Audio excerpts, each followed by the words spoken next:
Good morning. This is the Eager Beaver Show. You are listening to a True North Eager Beaver Media Incorporated podcast.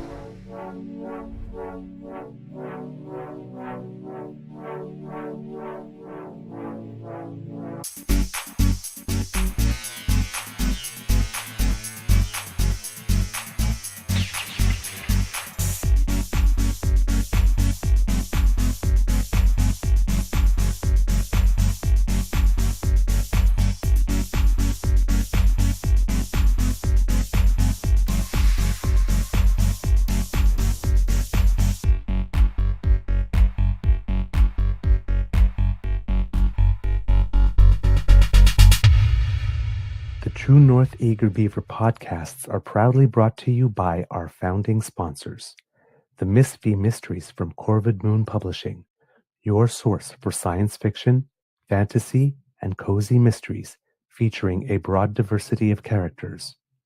PsychicTarot.ca, book your tarot reading and unlock your spiritual journey. And the Pepper Master, hot pepper sauces made from farm fresh ingredients to thrill your taste buds and expand your mind.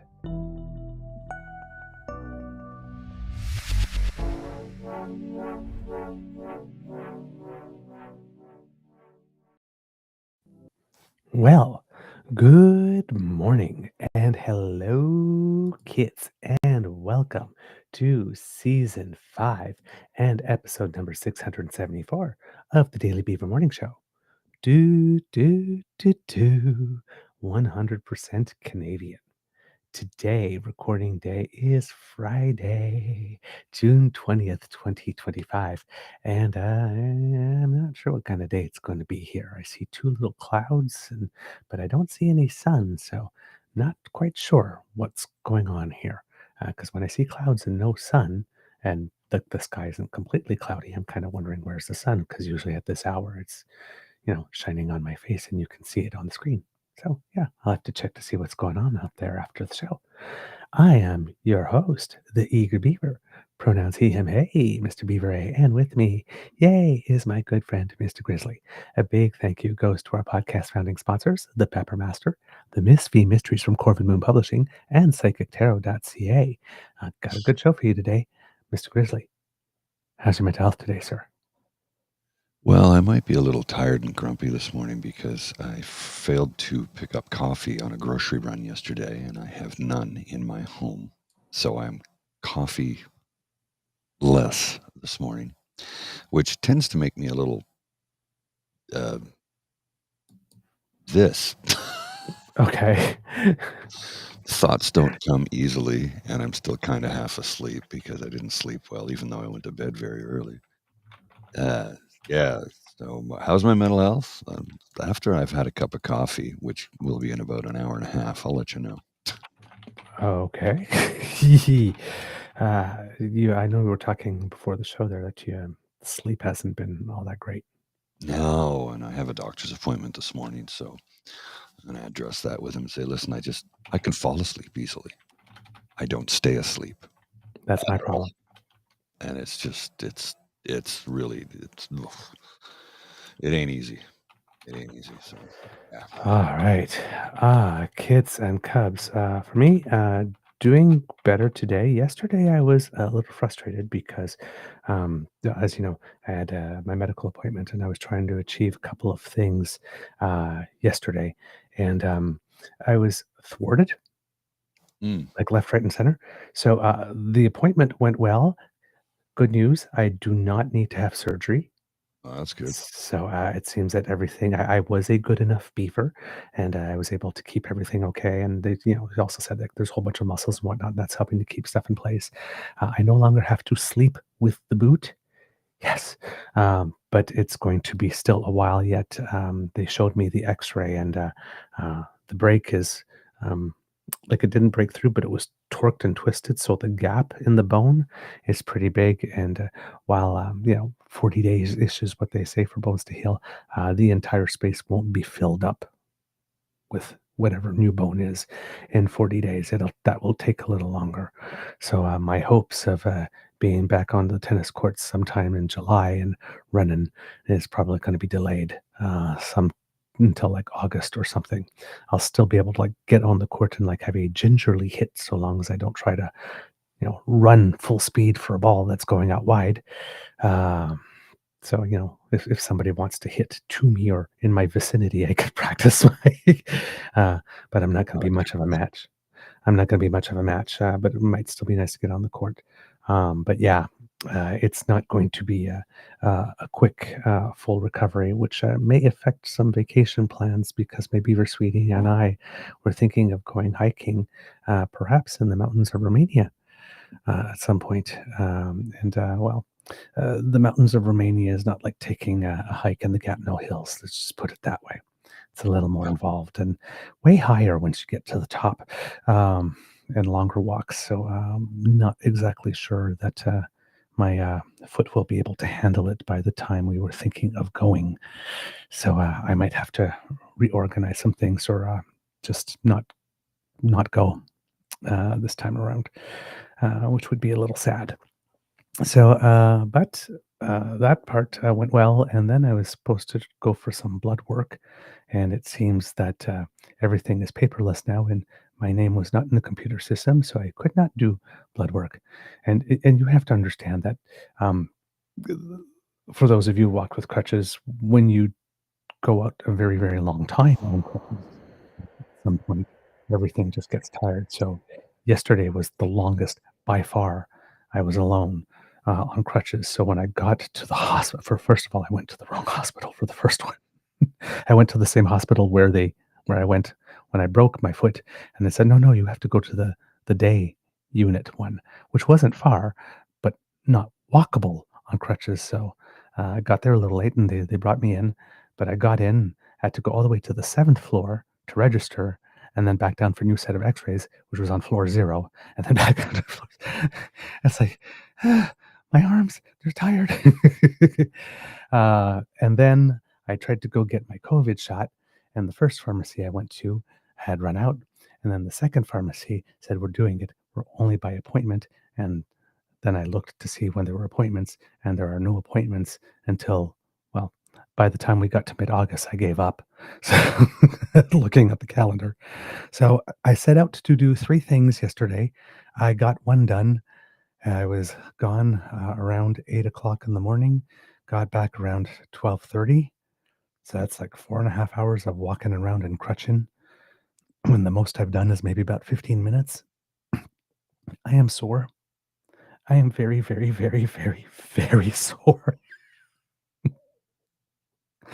Like a lot of pain. All my muscles are screaming at me, going, "What the hell did you do?"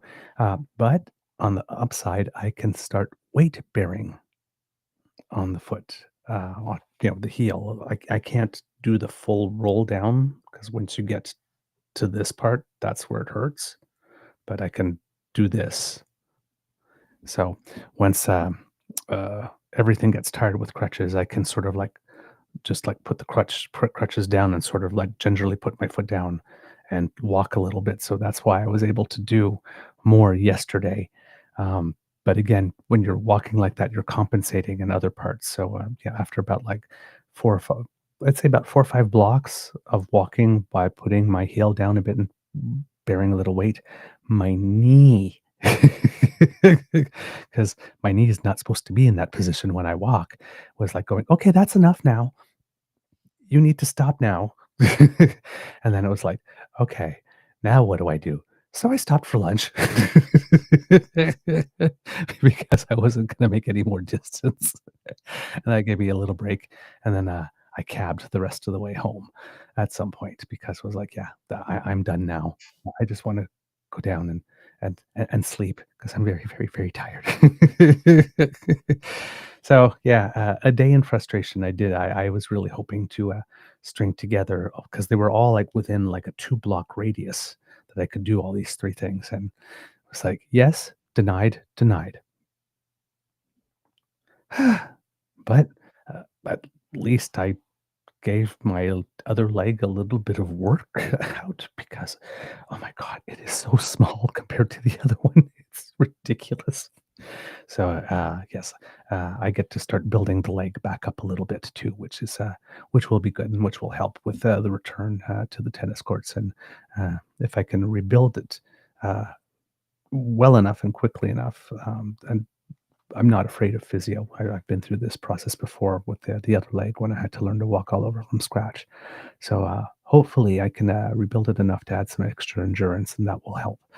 But yeah, yesterday was just all I wanted to do was 3 things, and only got 1 done. And I was late for that one.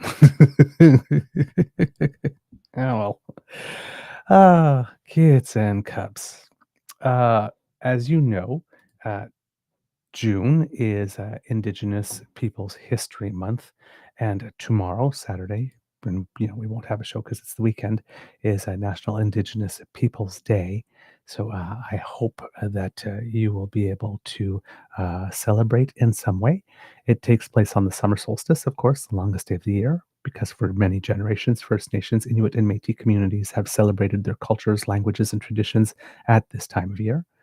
The summer solstice holds deep spiritual significance and cultural significance for many Indigenous peoples, marking a time of renewal, connection, and celebration. And kids and cubs, if you are interested in marking the occasion in some way, I'm going to put this in the chat here, and I'm going to put it on screen.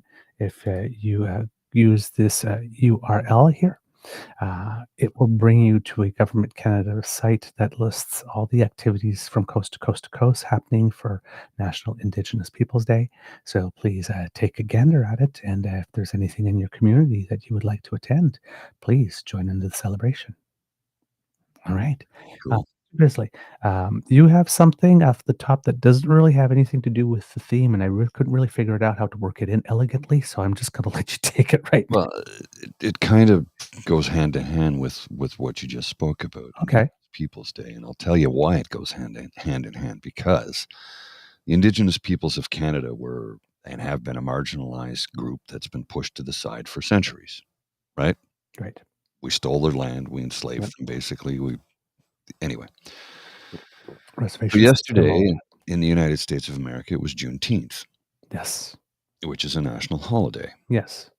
And what did the orange bimbo shithead racist piece of human garbage write? Oh, no.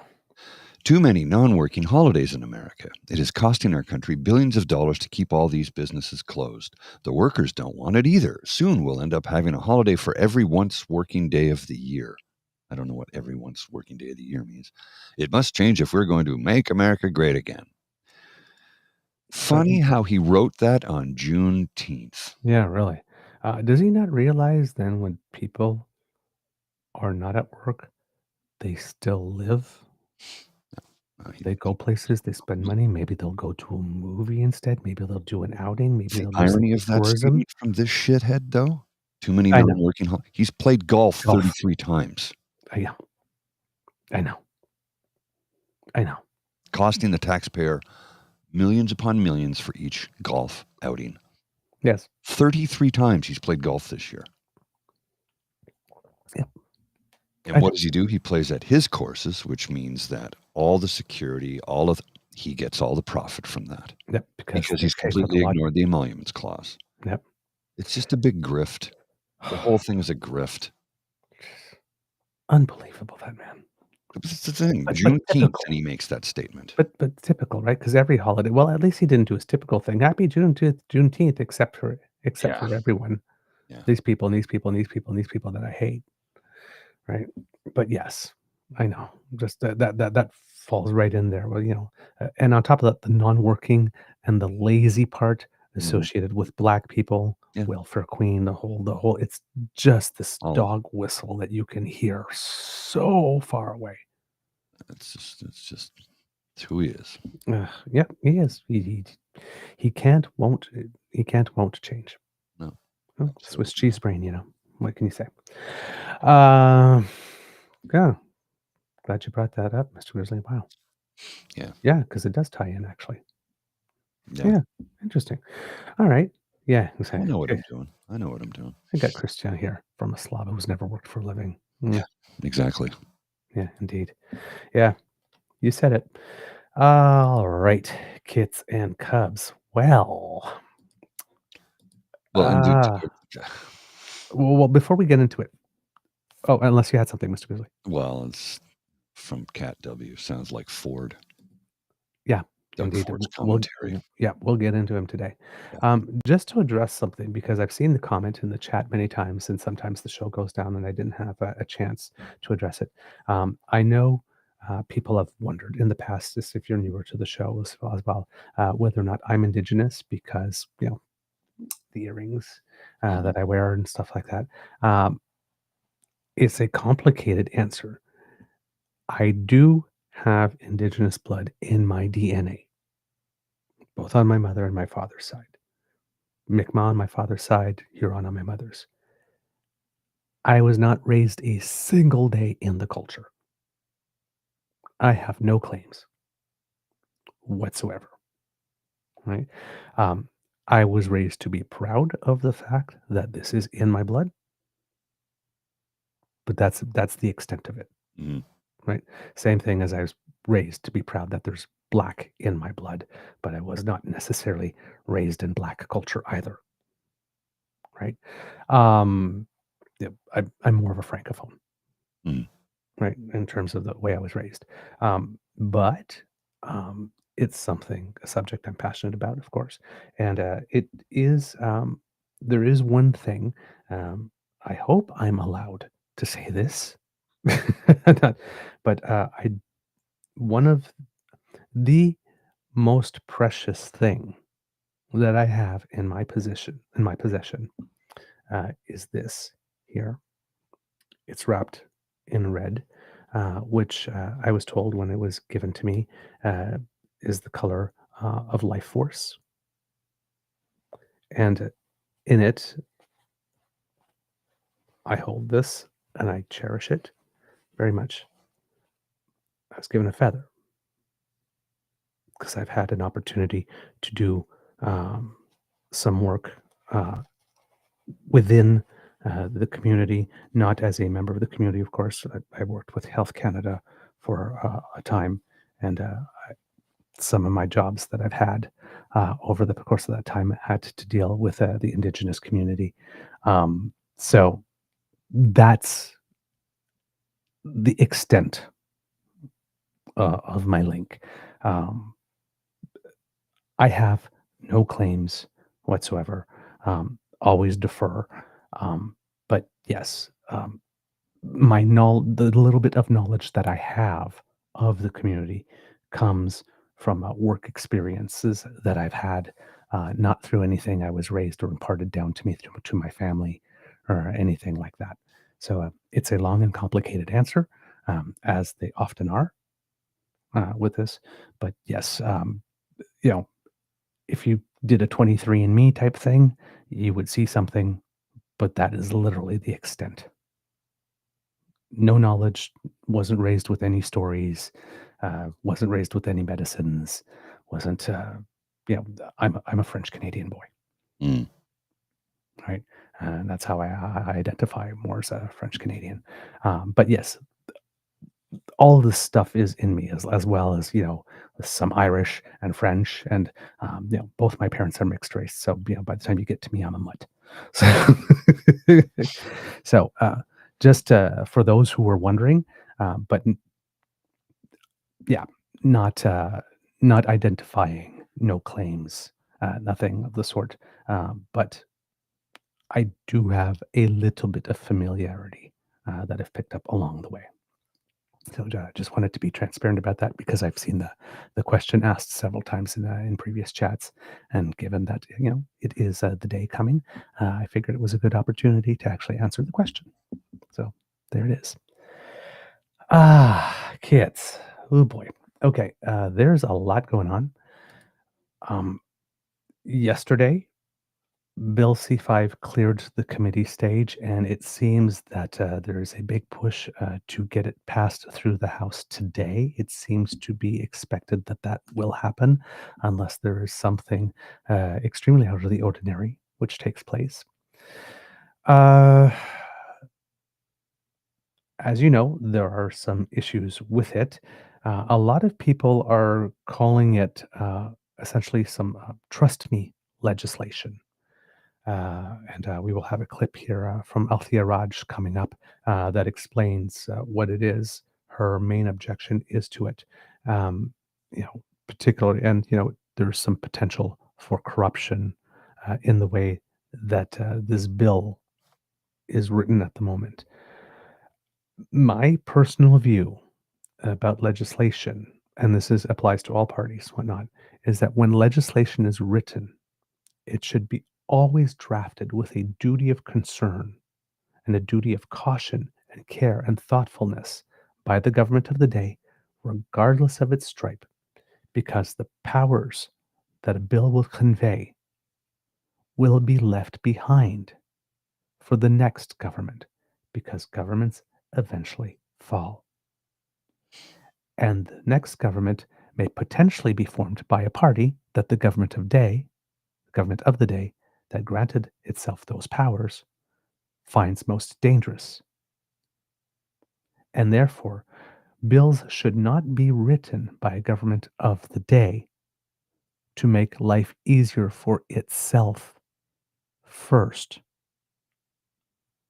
but with the safeguards in it that whatever powers they confer will be very, very well circumscribed in case a dangerous government comes along.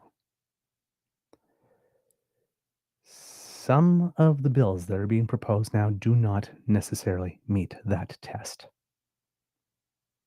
C2, C4, and C5 have some issues with them that have been brought up and that are legitimate issues of concern. And these bills probably could benefit from some extra time to get the wording right, precisely right. Um, with that, um, it's really interesting with Bill C5 because if you saw at issue last night, you have Althea Raj and Andrew Coyne, who are pretty much on the opposite sides of the political spectrum, Hmm. both in violent agreement with each other that if the conservatives had tabled this bill as it is written currently, liberals would be running around with their hair on fire. Yeah, I agree. Right? So there is a bit of an issue. One of the problems I had with Stephen Harper as prime minister was his fetish for expediency. Yeah. Mark Carney seems to have a certain similar fetish for expediency. Now, with Stephen Harper, the fetish for expediency was because he wanted to transform Canada in certain ways. That famous quote, "You won't recognize Canada when I'm done with it." Hmm. And he wasn't intending that in a good way. No, not at all. We don't know Mark Carney well enough to know. We have to be honest, right? He appeared on the scene. We've known him as a banker, but as a politician, right? He appeared on the scene, got a quick thing, leadership race, quick election. So we don't really know, really. Because a lot of people have placed his trust in him. I go, I trust Mark Carney. And same thing in British Columbia with David Eby with his the two bills, bills 14 and 15, I believe it is. I trust David Eby. Yes, I know, I understand. You may trust David Eby and you may trust Mark Carney, but when they leave, that legislation remains, and someone else can use it. Now, Bill C5 specifically has a sunset clause within it that it is set to expire within 5 years, but a mandate is 4, and a minority government can be less. So, should something happen along the way and this government falls and gets replaced within 5 years, that could be a problem. Elizabeth May of the Green Party had suggested an amendment to make the sunset clause happen in 2 years, which might have been a good idea in this case, given a minority parliament, but that was rejected. So that's a little bit of laying the ground because I don't want to give too much because we have some things in the clips that have more. But Mr. Grizzly, if you have the clip from Althea Raj from Yeah, I'll issue. show that in just a second. I just wanted to make Okay. a comment in regards to expediency. The thing about Stephen Harper was he was a seasoned politician. Yes. Mark Carney is a seasoned businessman Yes. and an international banker and an individual who understands diplomacy in the boardroom, which is why he's able to handle Trump so well. Because Trump is not a politician and he's barely a businessman. He's a child. So in this instance, I think the expediency is because he's coming from the private sector, from a lifetime of private sector, and he wants to get things done quickly for Canadians. I don't think he has ill intent to harm, do irreparable harm to the country or its citizenry. However, I don't like this bill at all. There's a blind spot there. I don't like it at all. And as I've said from day one, there's no politician I will see eye to eye with on everything ever. It's never going to happen. I don't like this bill. And yes, the Conservatives had tried to pass this. The Liberals would be running around screaming. And here's the thing. The Conservatives are all in on this. I know. Which should raise a red flag or two. It should make you go, wait, what? There are powers in this bill that the Conservatives would love to get their hands on. Yes. So I'm not a fan of it at all. Yeah. Again, I've read through it and I don't fully understand it. I don't. I'm not a lawyer, and it's written with a lot of legal speak. We need to have basically a communique that brings it down to an understanding that the average Canadian can figure out. A communique may come, but whether this bill gets passed or not, it's concerning to me. Okay. So I'll share the clip here from Althea and talk about it on the other side. Althea, I was teasing you because you've written on this a couple of times, so I'm going to start with you. What do you think is behind the speed at which the Prime Minister is pushing this legislation through, and I guess what is your biggest concern? Well, I think they want to have a big win before Canada Day. I think they want to free themselves from some of the laws that they feel currently impede their ability to greenlight projects fast. What concerns me is that this is legislation. It's not just enabling legislation. Some of the concerns that Indigenous groups that you just aired have could easily be fixed by making consultation very clear and obligatory in the factors the government must consider, because it just says at the moment, may consider. Some of the language could be tightened up to make the bill a lot less vague, and that would go a long way to quell some of the concerns. My concern is the precedent that it creates. This bill basically says that Cabinet can decide to just omit certain laws from consideration from applying. So this is basically, as one senator put it to me, trust me legislation. The government is saying, don't worry, because we're going to pass this law and we're going to enact it properly and your concerns are going to be allayed. Don't worry about it. But we are creating a framework that allows any government, it could be this government, it could be a future government, to just bypass the will of Parliament, to bypass laws that have been debated, in some cases over several years and passed, and to vest the power in one individual to say, these are the conditions or zero conditions I'm going to place on one project is rather insane, frankly. Like, imagine the corruption that could potentially be enabled by legislation like this. Like, it is so problematic that it deserves more than 2 days of study. Yep. It could easily sit through next week, the House, or the week after, so that the Senate can consider their amendments and have them approved by the House. There is no need to rush this because these projects are still going to take years to build. So taking the summer to get this right, it makes you wonder what is the rush? What does the government not want us to see? Right. According to Kitland, I am here in the chat says the committee did successfully add some amendments to the bill specifying laws that it can't circumvent, including the Indian Act. Good that certain amendments were there and accepted. That's good to know. But the bill as originally tabled was like that. Now, there is some question, again, because of how fast these bills were written, were presented, whether or not, because, these bills are drafted by the public service and then they go through and whatnot, whether or not some of these bills, C2, C4, C5, were drafted with the thought that a conservative government would be coming in, because all the polls were indicating that, and that's the first draft that they're working with. Um, and this did not necessarily originate in this form from um, from the Liberal Party itself. So it's good to see that there was amendments passed yesterday, and I will find some news about that and to be able to read it into the record. But as it was presented initially, and as Althea Raj is mentioning here, pretty concerning. The one about corruption specifically is if only one person is designated as per being able to approve, that lets everybody know where to give all their attention in terms of lobbying and perhaps gifts. Mm.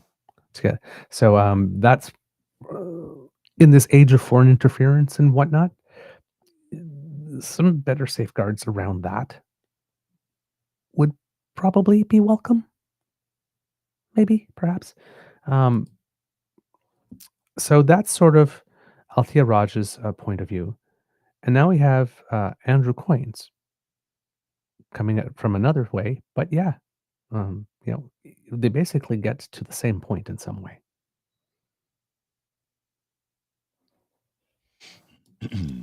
Just trying to cue it up here. Oh, okay. Is to annoy both the left and the right on this. So on the one hand, progressives can be upset, and rightly so, that a single minister can basically waive laws passed by Parliament that were presumably passed with good reason, and if not, they should change the laws.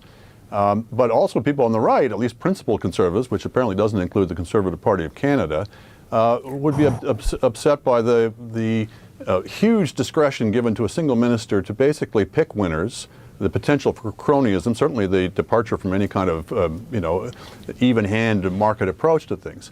I think there's a large body of opinion that would say we need to do something to speed up the approvals process for these things. Some of these legislation are probably too onerous, have too many requirements, et cetera. Fine, let's do the hard work of fixing that process generally for all projects, not giving a favored few a kind of a fast track in based on criteria that who knows what. I mean, you can set out the broad criteria in the legislation, but it's up to the minister basically to decide how and when they're going to be applied. That's different than having Parliament pass a law saying this specific project is going to go ahead because we've decided in a transparent way that it meets certain tests. So it's assigning a huge amount of discretion to one minister. On top of which, it's not just C5. There's 3 bills now that the government's put forward, and they have several things in common. One is they're all omnibus bill. They yoke together vastly different types of legislation and demand Parliament pass them at one go. Secondly, they often involve, in a couple of cases, violations of privacy rights or individual rights that the government seems quite high-handed and unconcerned about. And thirdly, they involve trampling on the rights of Parliament. This is right. Henry VIII legislation is this kind of thing. Of Henry C5 is called. Basically, is empowering cabinet to just ignore Parliament. That's not what our system is supposed to be about. So again, Andrew Coyne, more of an institutionalist, right? As conservatives, classic conservatives, tend to be, throwing some shade on the Conservative Party too. In that response, also concerned, right? So there's a lot going on with this bill. Now, as I mentioned, yes, it went through a committee process here, and I was looking to see if there was an article that would have listed the amendments that were approved, but I did not necessarily see that one. But there was a Toronto Star article that talked about Mark Carney's government reviewing suggested changes to the infrastructure bill. So before these might have been approved, although it was updated a few minutes ago. So maybe there's something here. So I will look at it here. It's by Alex Ballingall, the Deputy Ottawa Bureau Chief, who says the Liberal government is reviewing a series of changes to add oversight and restrain some, but not all, of the extraordinary powers created under its controversial legislation to fast-track major development projects. The proposed law, Bill C-5, has sparked warnings of Indigenous resistance in the coming weeks, along with condemnation from environmental groups and some reservations within the Liberal caucus. But the government insists the legislation is necessary in the face of U.S. President Donald Trump's tariffs after the Liberals won a minority government in the April 28th election, while promising to supercharge economic growth and reduce Canada's reliance on the unpredictable United States. Now, again, it's necessary. We need to move fast. We need this. Like these are all explanations and justifications, but still doesn't absolve one of doing the job the right way. Declaring the need for speed to get new projects like mines, ports, and pipelines approved for construction in less than 2 years, Prime Minister Mark Carney's administration is ramming the bill through the House of Commons over the objections of the opposition parties this week, with votes anticipated Friday, today, on a host of amendments proposed during a marathon parliamentary committee meeting that just finished after midnight Thursday morning.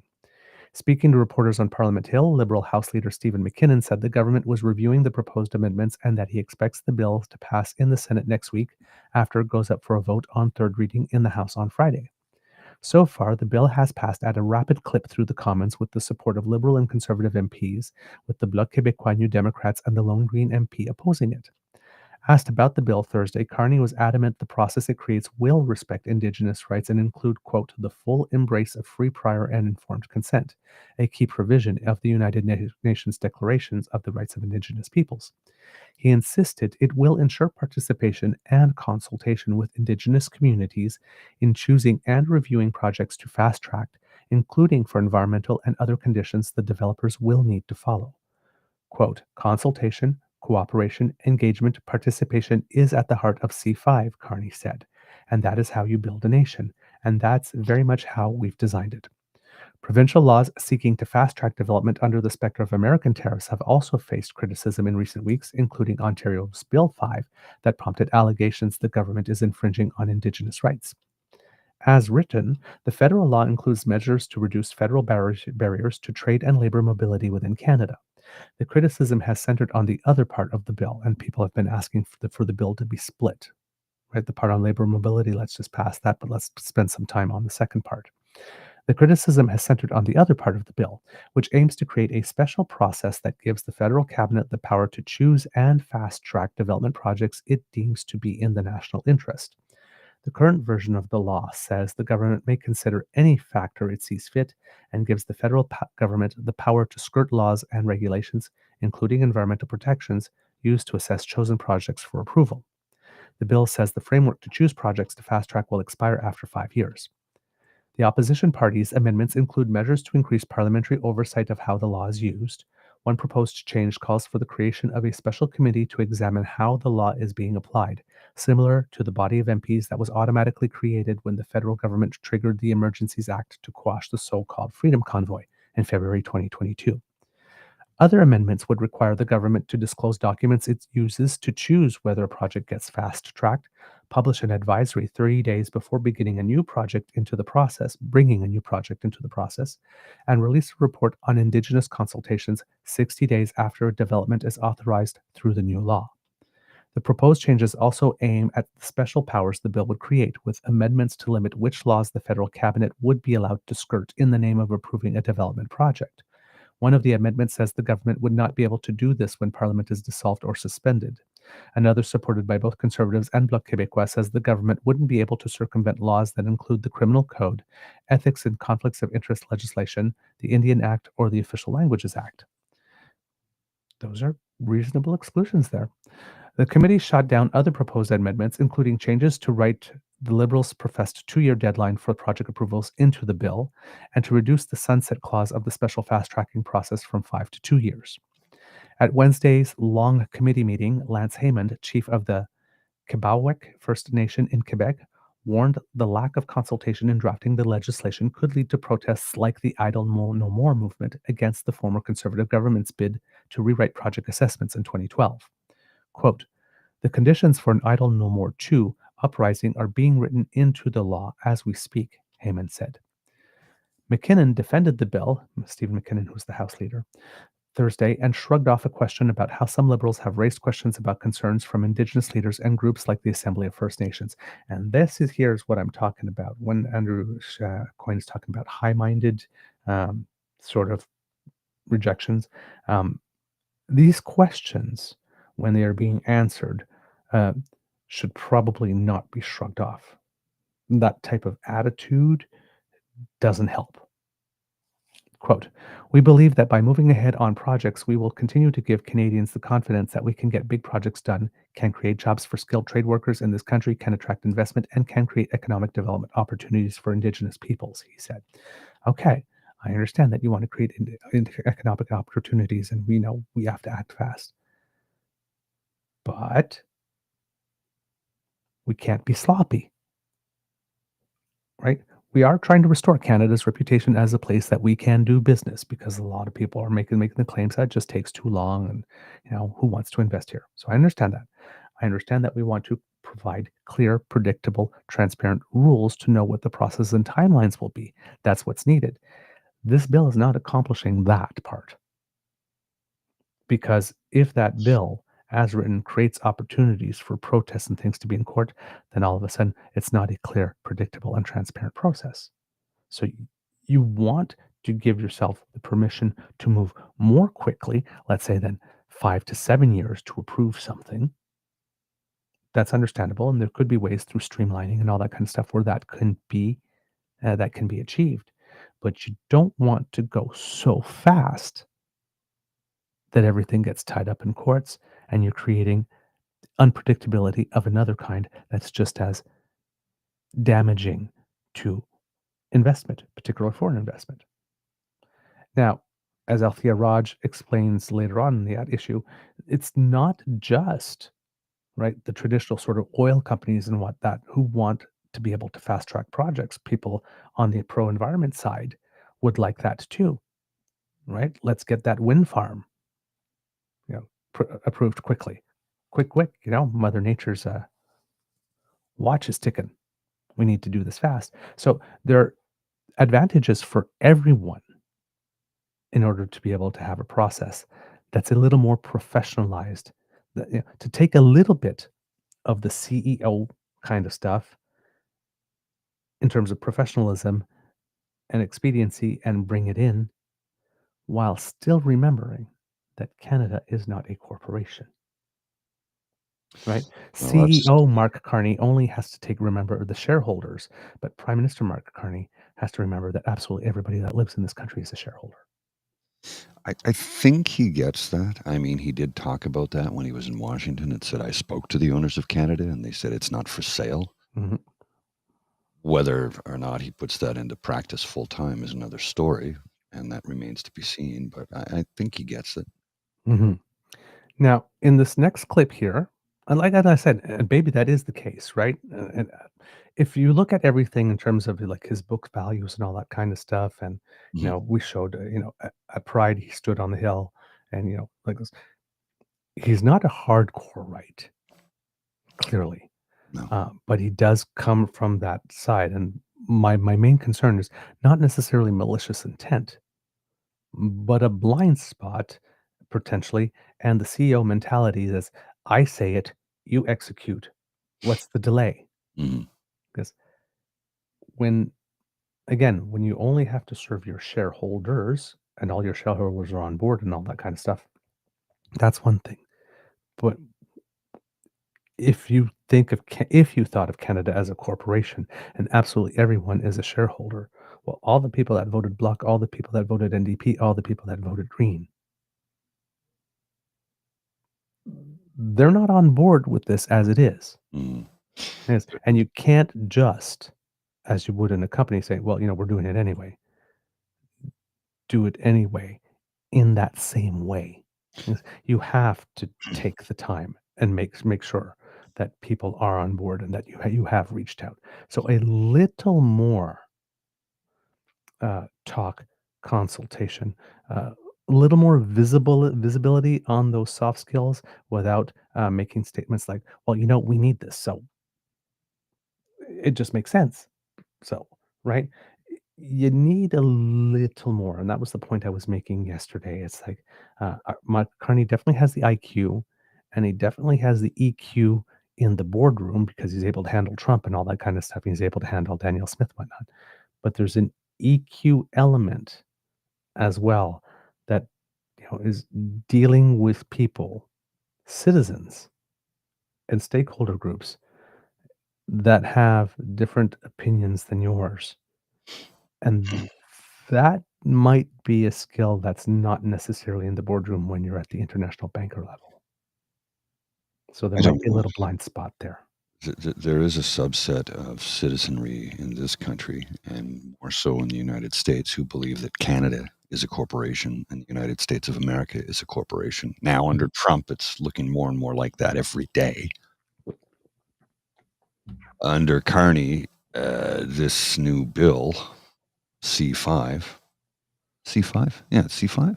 C2, I don't know. C5. This one's C5 here, specifically.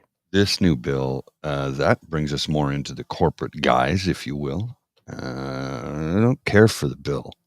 And he knows that you can't run a country like a corporation.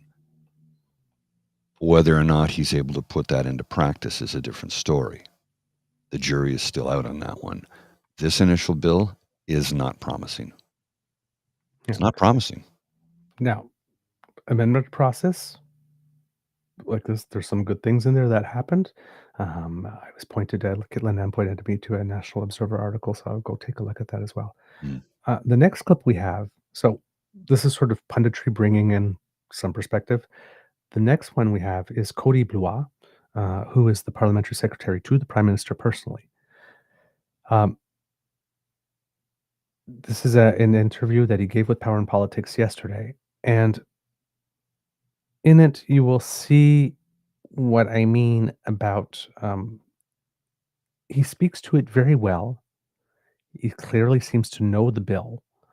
He's able to speak to it eloquently. He's able to speak through it, speak to it with substance. But there doesn't seem to be that much receptivity to the level of concern because he seems to be so confident that, yeah, that's not going to be a problem. Right. I don't So, catch that. but it's like there's a difference between, yes, this bill has holes in it as written, but don't worry, we'll do it the right way. And there are people coming to them saying, listen, we're not worried about you. Mm-hmm. We're worried about the next person. The way this is written creates way too much opportunity. You really need to tighten this up. There's just a little too loose. Yeah, you won't do anything bad, but who's to say the subsequent government? Exactly. And I do not get the sense listening to this interview that seems to register legitimately as a concern. It seems that the sense I get is that they are so confident that they are going to do it right. And if you just, watch us do it, I guess you'll see. Perhaps But that's that's not the issue. Perhaps that's a youth issue. Could Because be. Cody Blois is quite young. But it seems to be a general. Stephen McKinnon's a lot of comments if I was reading and like in the press coming before. It's like, I don't know, but we need this. We need this. Like Donald Trump is the presence there and all that kind of stuff like this. We need to act fast. We just need to we don't have time to deal with those things. We need this. And it's like you need to take time to do those things because if you don't do it, you're just going to upend yourself at a point later on in the process. I'm getting the trust me bro vibes from Cody Blois. Sort of, yeah. Okay, let's have a look at the clip. And it shrinks. We begin in Ottawa, where the federal government is focused on getting its nation-building bill through the House of Commons. This, despite pushback from some Indigenous leaders and even some Liberal MPs. Cody Blois is a Nova Scotia Liberal MP and the Parliamentary Secretary to the Prime Minister, and he joins me now. Cody Blois, good to see you again. Thanks for being here, sir. David. Well, look, the committee is meeting all night to hear from witnesses and go through the legislation. still people feel this is being rushed. Why is this an adequate amount of time to bring in legislation as significant as C5? Well, look, the government has a mandate for change, and the Prime Minister was elected some 45 days ago to advance the economic interests of this country. We're in a very perilous time. We're sitting here in a very nice studio in Ottawa. David, it can feel comfortable, but the economy is under duress from what we're seeing from unjustified and illegal tariffs from the United States, particularly on our steel and aluminum industry. We do have a trade deficit that the Prime Minister is going to have to tackle. The things that we have taken on as a government in the first 3 or 4 weeks back to Parliament is all centered on driving the Canadian economy, and C5 is part of that, as is some of the affordability measures that we've introduced, along with the 2% defense target. So this is what we ran on. This is what we were just elected to do, which is build big projects in this country. But what I want to address, and we'll have the opportunity here today, is what this bill is and what it isn't. This bill is about enhancing economic opportunity in this country for all Canadians, including Indigenous Canadians. Look, and the goal, the stated intention of this legislation as an objective of this government was very clear throughout the election campaign in the days since. But it's the fine print of legislation that people want extra time to look at, right? Like even Nate Erskine-Smith, who is in your caucus, saying that we should take a little bit more time to make sure we get it right. Why are we shutting the debate down and curtailing committee scrutiny? I mean, this is coming from inside the House here. Nate's one member. He is always entitled to his voice. He's always been very vocal in the House of Commons. But at the same time, there are many proponents and many members of Parliament that are saying we have to be able to advance projects that matter to this national interest. There are Indigenous communities in this country that want to be a part of big projects. This Prime Minister has made very clear. Because, again, this conversation is being framed in a way somehow that it's against the economic interests of this Indigenous communities in this country. The Prime Minister has been very clear. It's going to have to be partnership with Indigenous communities. There is, look, I have the legislation right here. It's 18 pages. It's not a very complicated bill, David, really between two things. One, about removing federal barriers to interprovincial trade. This is something we've talked about at a great length. That's not controversial at all, that Second part. piece is around really trying to find ways to take the multitude of federal regulations. There is the Department of Fisheries, there is the Department of Transport, there might be the Department of Environment, and streamlining that to one federal decision. It's not about making shortcuts, it's about taking many concurrent processes and driving it into one process. Nothing in this Act takes away from Section 35 rights. Nothing in this Act takes away from the Indigenous participation in major projects. Right. And one of the 5 principles, David, in the legislation is that it has to support Indigenous communities and nations in this country. Right. And look, I know there is language in there that says they must consult and there's no wiggle room in that. But, here we are in the middle of June. What nation building project doesn't go ahead if you take until the end of June to pass this legislation and give parliamentarians an extra week and a little bit more committee time and maybe erase some of the skepticism and reduce some of the doubt that exists even with people who support your government and broadly support the intentions of this legislation? Well, you just referenced Minister LeBlanc. I think it was Chris Fox before the committee right now as we're speaking. The work is undertaken by parliamentarians. It's 18 pages long, David. Yeah. So this is not a 300-page bill. It's 18 pages. It creates a framework. Nothing in C5 takes away Indigenous rights, takes away the desire for the government to make sure that we are advancing on issues around climate and environment. It sets forward a framework for a conversation. We have no time to waste. We were just elected for change in this country. I can go back to where I just started this conversation. Go talk to a steel worker in Hamilton right now. Talk about steel workers, people who are being impacted by U.S. tariffs. The Prime Minister was very clear throughout the entire campaign. Canada can give itself more internally than anyone can take away from us. This legislation is about doing just this. It's about creating a framework so the government can get down to having these conversations with Indigenous communities to say, here is a proponent that is maybe interested. Let's talk about if this is something that you want to be involved in from an equity perspective. Let's talk about if this is something you would like to see happen in your territory so that we can get these projects approved and move forward to drive the national economy. Look, I appreciate the bill is not that long, only 18 pages, but a bill doesn't have to be long to be significant in its consequence, right? And it is moving fast, but not rushing. That is the challenge on doing things like this. And there are well-intentioned people suggesting that maybe you're going a little bit too fast. I mean, the election was only April 28th. It hasn't been 2 months. Parliament has only just been recalled, and now this legislation that rewrites how major projects get approved while promising to guardrail, Section 35 rights and environmental protection. Normally something like this takes a heck of a lot more time to study and consult. And I appreciate the urgency created by what's coming out of Washington, but unintended consequences are still consequences, right? And people aren't asking for this to stop. They're asking us for it to slow down, maybe for a week or two, and take into July if necessary. The Prime Minister has said we'll take as much time as necessary. So the hope and the desire is that every day that passes is one day less that the government is not having a framework that takes the multitude of federal regulatory authorities, particularly on major national projects, and finds a process to be able to sit down with Indigenous communities, to be able to identify as part of the project conditions the elements in which we can make sure we are being mindful of the impact on species, the impact on environment, making sure that Section 35, this is a framework. Nothing in this bill, David, takes away from the existing laws and constitutional requirements in this country, but it sets forward a process for the provinces, for the private sector, and Indigenous communities to get to the table to build the big projects, because we do have to be quicker. We have to be able to find a way to make these projects work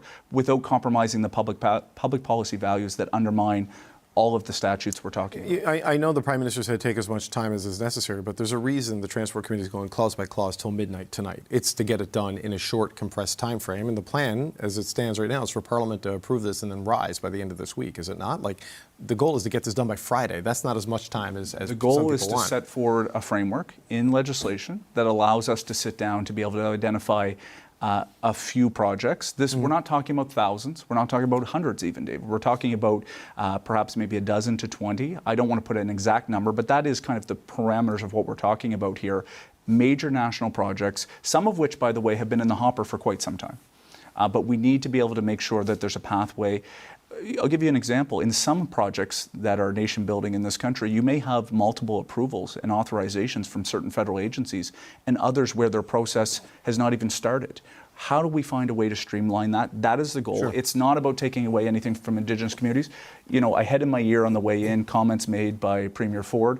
Not my job to weigh in, but there is clear elements of provincial legislation where I don't think there was a thoughtful approach on this. Everything that this government is intending to do is to sit down. Minister Hodgson, if he was sitting in this chair, would tell you that he's been meeting with hundreds of Indigenous leaders about how we make sure we move. Well, look, he sat in this chair a couple of weeks ago, and we did talk about this, but it was kind of before we got to the nitty-gritty analysis of the legislation. But quickly, before I let you go, I do want to play that clip of Doug Ford, because the Premier of Ontario is out today, and he is also pushing the fast-track projects. You have Bill C5, he had Bill 5, he has passed it. I know it's not something you are accountable for, but it is all part of the ongoing national conversation. This is what Doug Ford had to say earlier today. But this is like handing an opportunity on a silver platter to First Nations. There's going to be a point that you can't just keep coming hat in hand all the time to the government. You got to be able to take care of yourselves. And when you literally have gold mines, nickel mines, every type of critical mineral that the world wants, and you're saying, no, I don't want to touch that. By the way, give me money. Not going to happen. You know, cap in hand, I know this is not the position of the federal government of Canada, but is that a helpful thing to hear from the Premier of Ontario at this moment in time in this debate? I want to be very clear on behalf of the Prime Minister, because you're right, David, I can only speak for our Prime Minister, our government. Our intention is very clear. We want Indigenous communities to be partners as a part of moving forward projects that are of major significant national economic interest that can help support Indigenous communities across the country, that helps support the country, while also making sure that we reconcile this with Canada's clear commitment on climate and environment. Those things can be accomplished, but we do have to find a way to streamline. That's exactly what this bill is about, but it's not about taking shortcuts in terms of partnering, and that's the word I want, because I represent 3 Indigenous communities in Kings Hants, David. Sebaganegedy, Annapolis Valley First Nation, and Glooscap. If not for the government, let me speak to my own constituents that this bill is about enabling legislation to help support the advancement of projects that matter across this country. Okay. Cody Blois, Parliamentary Secretary to the Prime Minister. We appreciate you coming in. Thanks for your time today, sir. Thank you, Dave. Impressions, Mr. Grizzly?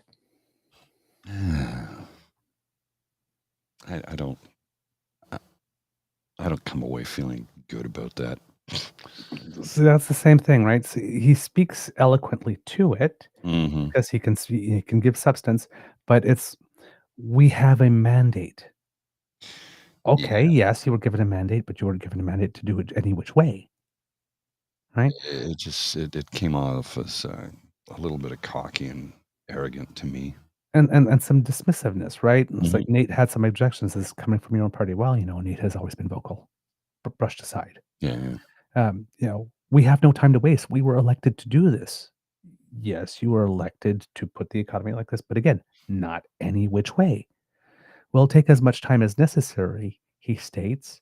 But then when David Cochrane makes the point, says, well, I mean, there's been closure, and you're like, committees just going till midnight to study this because, you know, you guys want it done fast. I mean, by Friday is not all the time it can take, right? I mean, like, come on, I guess. And then just rejects it off the back hand. The goal is to, it's like, and the goal has nothing to do with the amount of time that and all these House procedural moves that have been used to do that. It keeps on pointing that it's only 18 pages. Now that it's only 18 pages, yes, means that there's not a lot of clauses if you're going through clause by clause, and therefore you don't necessarily maybe you don't need tons of time like this because of the number of clauses and the number of amendments. But on the other hand, as Mr. Cochrane definitely pointed out very astutely, the fact that it only has 18 pages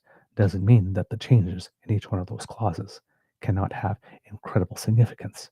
You can have a one-page bill that can change a lot, like a hell of a lot, right? So the fact that there are fewer clauses means, okay, you would think automatically, well, fewer clauses, well, then they don't need much time. Yeah, but what if this clause contains something that is so big that it might be a really good idea to interview like 2 or 3 witnesses and whatnot on that specific thing? Right? So it's not the number of pages and the number of clauses that necessarily that determine that it needs more or less work. It's he's talking in quantitatively, while David Cochrane is talking qualitatively. And Cody Blois does not seem to be accepting the qualitative argument here in this interview. And again, near the end, everything this government wanted to do is intended. Our intent is, well, we know what we say about good intentions,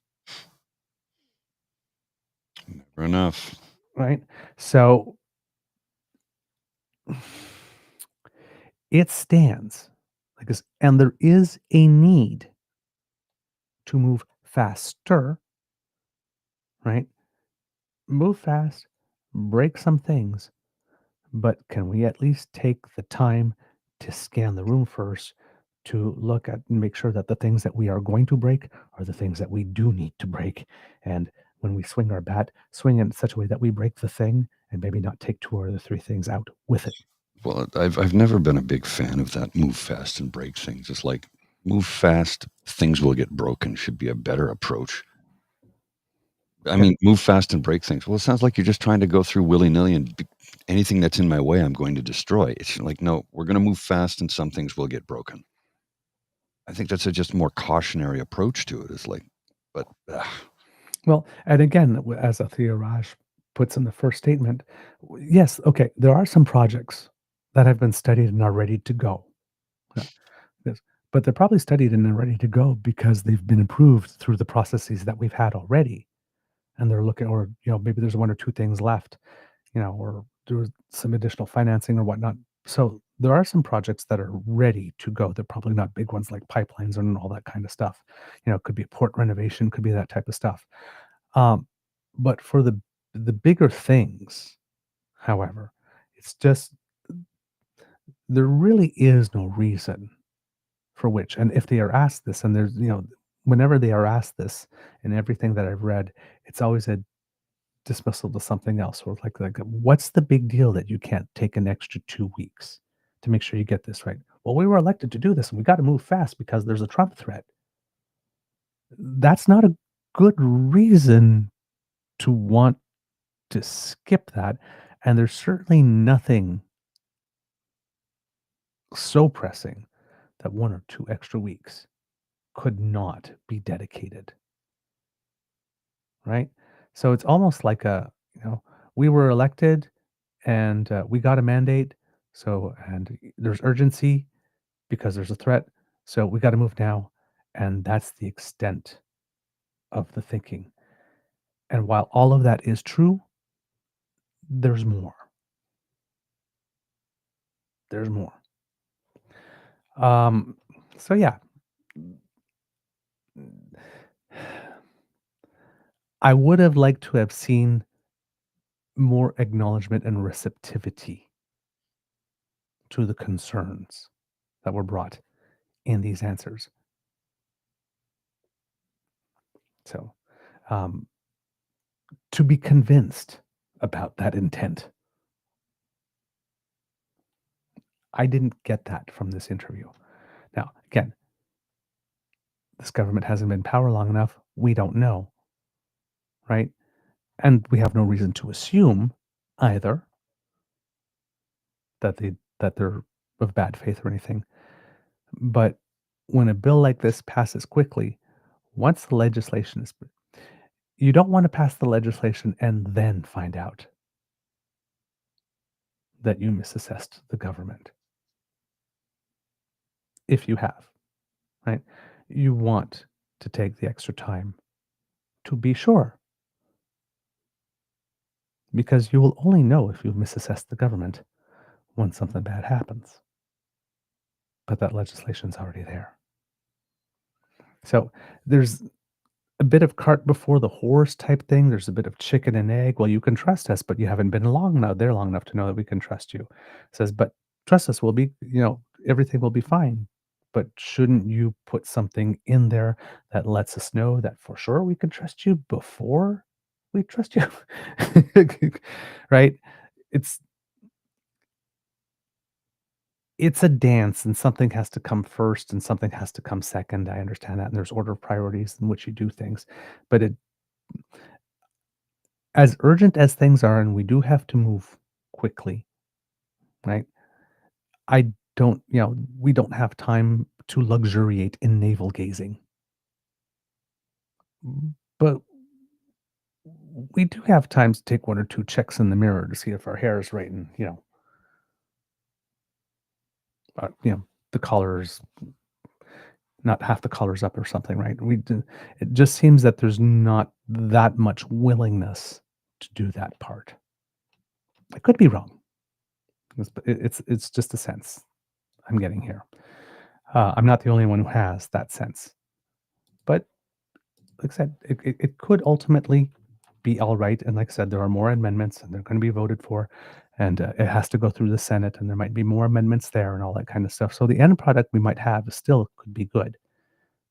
But this way of going about it is making a few people nervous and probably unnecessarily so if a little bit more time had been put in at the front end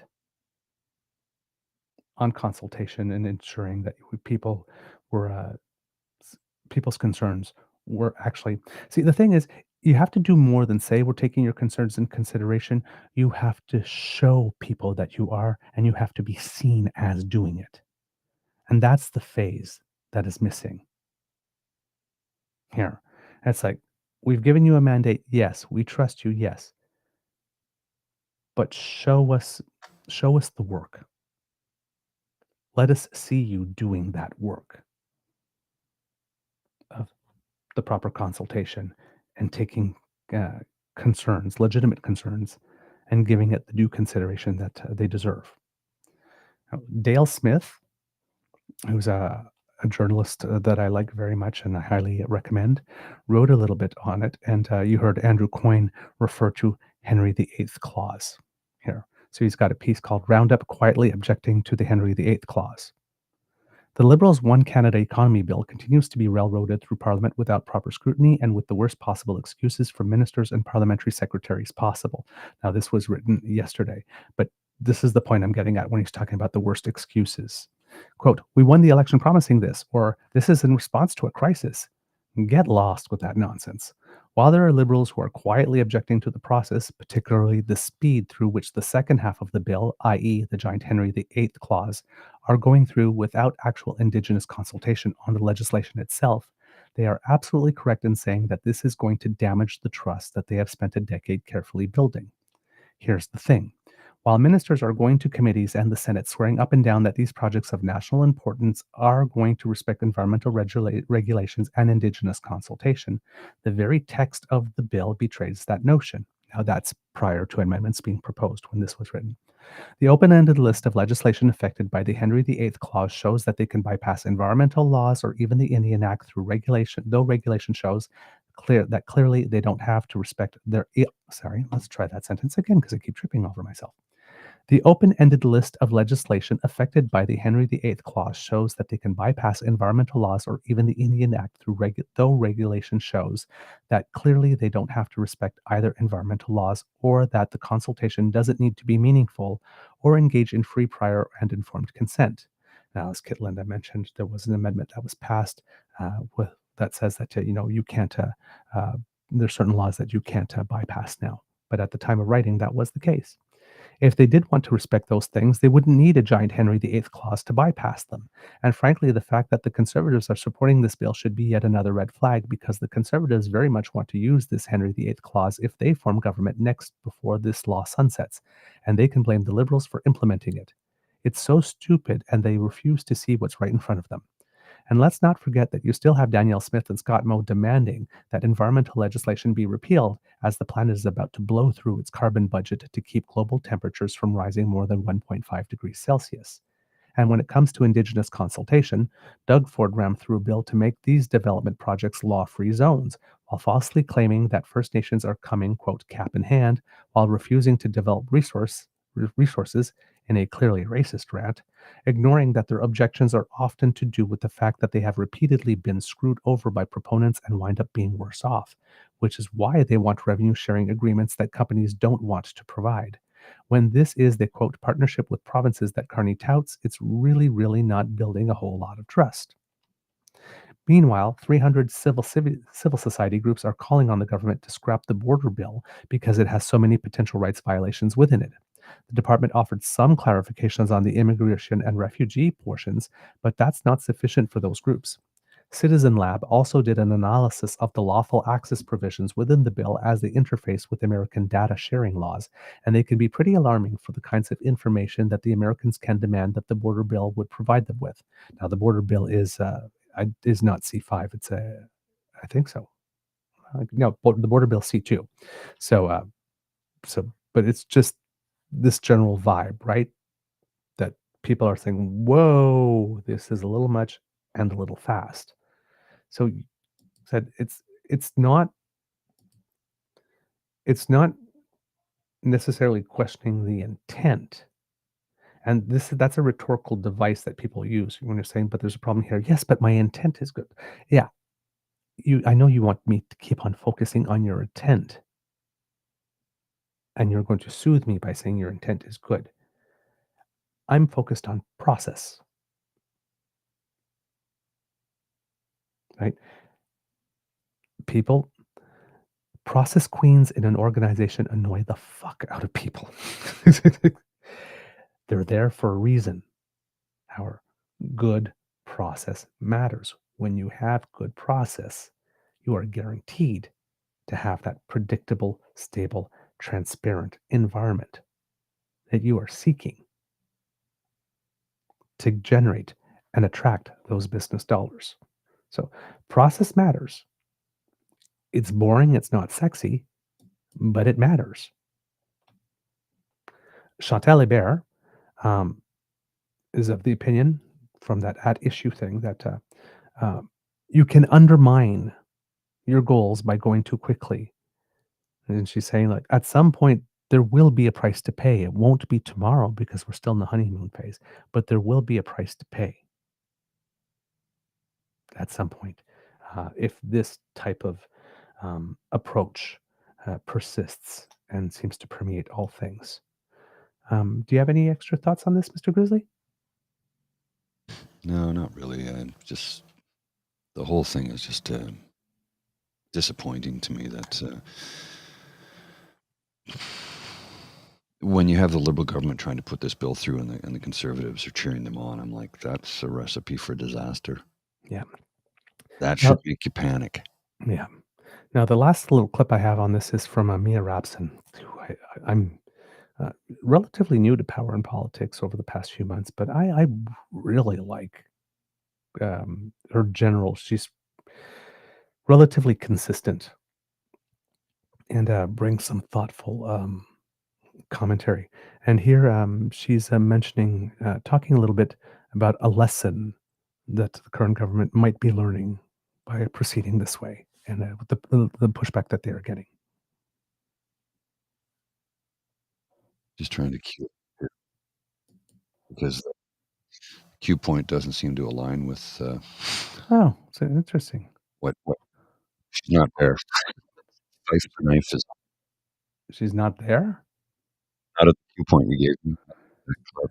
Oh, my word. Just kidding. Okay, I don't understand how that happens. That we There, now I have her. It's just about a minute later. Okay, sorry. Must have been I must have looked too quickly then. Yeah, so just give me a sec here while I pull the cue point up and we can show this clip. Every time I do that, it shrinks the image. I don't know why. Some weird thing with Max. I think to some extent this is a little bit of the Prime Minister learning how to be a politician. I mean, he's been a businessman, he's been a banker, he knows those worlds really well, but he hasn't done politics before. And so he's trying to move very quickly. And sometimes a little bit of consultation and discussion could go a long way. If this bill and the specifics of this bill, if he'd sat down with Indigenous leaders before this bill was tabled, government to government, that might have gone a long way to making them understand what the bill was actually trying to do and where they're going with it. And he's now trying to defend it, but when you're defending it from a position where people are already upset with you, you're already losing. And so I think it's a little bit of a lesson that sometimes taking a little bit of extra time might soften the blow to some extent. But he doesn't seem to be backing down at all. The Liberals, the Conservatives and the Liberals are joining on this. There's, they don't have a majority, the Liberals, but they're having no problem getting things through the House right now. Well, with the Conservatives, it's a super majority. With the two of them joining together on everything. Well, and the cooperation it's sort of funny. I mean, Shannon Stubbs, the MP for Alberta, made a joke in the committee last night that the Liberals voted for an amendment. She's like, that hasn't happened in 10 years. So it's, the cooperation between those two parties is actually happening, and that's kind of what Canadians wanted. I don't see him backing down, but it could be a really long summer for him. There's going to be protests. Yeah, there's no doubt about it. I mean, JD, we saw, Rebecca Alty, the new Crown Indigenous Relations Minister, giving the very stark assurances that nothing happens without a recognition of your Section 35 rights and treaties and all of these things, and that language does exist in the legislation. But the speed with which this is moving has just raised a lot of doubts, and there is some legitimate historic reasons for skepticism. So there's some reassurance that's got to happen here. Yeah, Yeah. So that's sort of like the overall. So if we're giving the full benefit of the doubt, what Mia Robson is saying here, like this, he's got the corporate, he's got the board experience, he's got this, but there are certain things about being a politician when it comes to taking concerns from the shareholders that are different than in the boardroom. And that might be where the learning curve is for this particular prime minister. So again, not necessarily ill-intended, and we're not even saying that too, because there's not enough information out there for us to say that. Some people are going like, I already don't like him already, or I'm already regretting the vote, or I'm already because listen, people can have this impression, but I'm not sure that there are enough data points I yet don't think so. out there for us to be able to decide. But there are enough data points for us to have our ears prick up and go, huh? It's. Did I hear that right? Yeah, I don't. What you just said is important. There's not enough data points to really say, oh, this government sucks and look what they're doing to us. And like they haven't done anything yet. Yeah. They haven't been. Now, well, no, I shouldn't. That's not true. Carney's actually accomplished a lot in a very short time period. Yes. This is the first thing I've seen that seems to be detrimental to the vast majority of Canadians. As she just said, there will be protests over this during the summer. There will be, when people figure out what this bill holds in it. Now, amendments tabled at committee will change things. Will this bill go through the way they wrote it? I don't think so. I think there'll be multiple changes to it before they even get it to be tabled. It's just a bill right now. Yeah. It's not law. It won't be anytime soon. It would have to go through the Senate, and the Senate, I'm sure, there's the point of the Senate is sober second thought, right? Yeah. They'd look at this and go, hold on a second here. This, Well, that's the thing. And if the Senate makes a couple of amendments, it has to go back to the House. Right. Right. So in that intervening time, there could be time. So, a lot of people kvetch about the Senate, but the Senate here could do Mhm. the part of ensuring that that extra week or two or month actually does occur. Well, and the point of the Senate is, like I said, sober second thought when it comes to stuff like this. And when Harper wanted to abolish the Senate and people said no, and then he started to get a bit of a groundswell of support for people wanting to abolish the Senate. And I was like, I'm like, okay, let's look at this a little bit closer, because if he wants to get rid of it, then we definitely need it. And that was the thing that switched my mind frame and mindset about the Senate. When he wanted to get rid of it, I'm like, whoa, whoa, whoa, whoa, whoa, whoa. Hang on a second here. What does that do if he gets rid of the Senate? What happens to us? Now, how much power does he have? Now he can ram through anything he wants. Like he said, you won't recognize Canada when I'm done with it. And like that great novelist and writer Farley Mowat said, he is the most dangerous man to have ever held that office in the history of this nation. Mhm. So the Senate is important. Yeah. I think Very important. the thing that you just put up on the bottom there from Kit Christian saying like there's enough for the what the fuck. Yeah. Yes. Yeah. That's why I put Absolutely. it up, because you're yeah, there is. Absolutely. So I like to say that it takes about a full, like in relationships, Mhm. so it could be similar to government. It takes about a year Yeah. to see whoever you're dating's all of their colors. Yeah, Then it takes a this is second the year. first. I won't say this. Well, yeah, no, this is a red flag. This is a red flag moment, I think. Yeah. Honestly, Yeah. It's one of those things that you gotta, oh, okay. I'm gonna Just put this here. put a pin in that one. Yeah. Pay See, attention to that for exactly. future. And it takes the second year to see which of those things are blips and which of things are inherent to the Right. personality. And again, I'm glad people are alarmed by this. I'm glad people are taking note of this. This is good, because people are paying attention. We need more people to pay attention. But it's if Pierre Poilievre, who doesn't have a job and is squatting in subsidized housing, complains about the price of groceries while he has a private chef, if he is in agreement with this and his party is in agreement with this, that should make you question a few things, because the Conservative Party of Canada is not the progressive Conservative Party of Brian Mulroney or Joe Clark or John Diefenbaker. It is not that party. That party ceased to exist 22 years ago. This is a right-wing, evangelical-based party. As many people call them, Christo-fascists. Call them that. Feel free to. You're allowed to. It's Canada. You can express your free thought freely. But they are not progressives. They're not really even conservatives. They're conservative in name. Yeah. These are not good people. Yeah. They're not doing things with your best intent. If a bill like this, which people are ringing alarm bells about, and the Conservatives are going, oh, hell yeah, I'm like, you might want to take a closer look at that. Yeah. Yeah, you do. You really do. Okay. So when we're talking about Indigenous groups specifically, Anishinaabe Aski Nation Grand Chief Alvin Fiddler, which is a name that we've mentioned on the show before, did speak out against the One Canadian Economy Act on Parliament Hill on Tuesday. And this is what he had to say about it.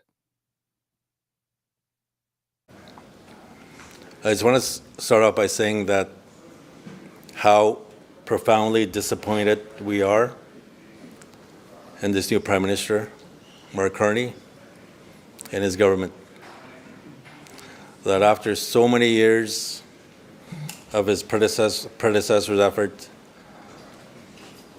to try to make that relationship work between this government and First Nations, that it's gone so many steps backwards, and that trust and that respect that we had worked so hard to build is pretty much gone. And so I would just remind him that he needs to live up to his obligations, the treaty obligations and the constitutional obligation that he has to work with us. I also want to say that we are not against prosperity. We want our people, we want our communities to be prosperous. That so many of our communities desperately need right now resources to address addictions and mental health and suicides. We are not against our communities having access to clean, safe drinking water. We are not against our communities having access to quality housing. We are not against our people getting jobs, with the reality right now that 80% of our communities are unemployed. We want all these things, but not at the expense of our rights and not at the expense of our children's future. That is why we're here, to remind this government that the resources, the rich resources, the waters, the minerals, the trees that are in our lands and our territories are ours. It's not Ontario or Canada to try to dictate to ourselves or to industry how these resources should be utilized. That's our responsibility. And so even if this bill passes, even if it does become law, that it will not apply in our territories. I said earlier today that we have our own laws.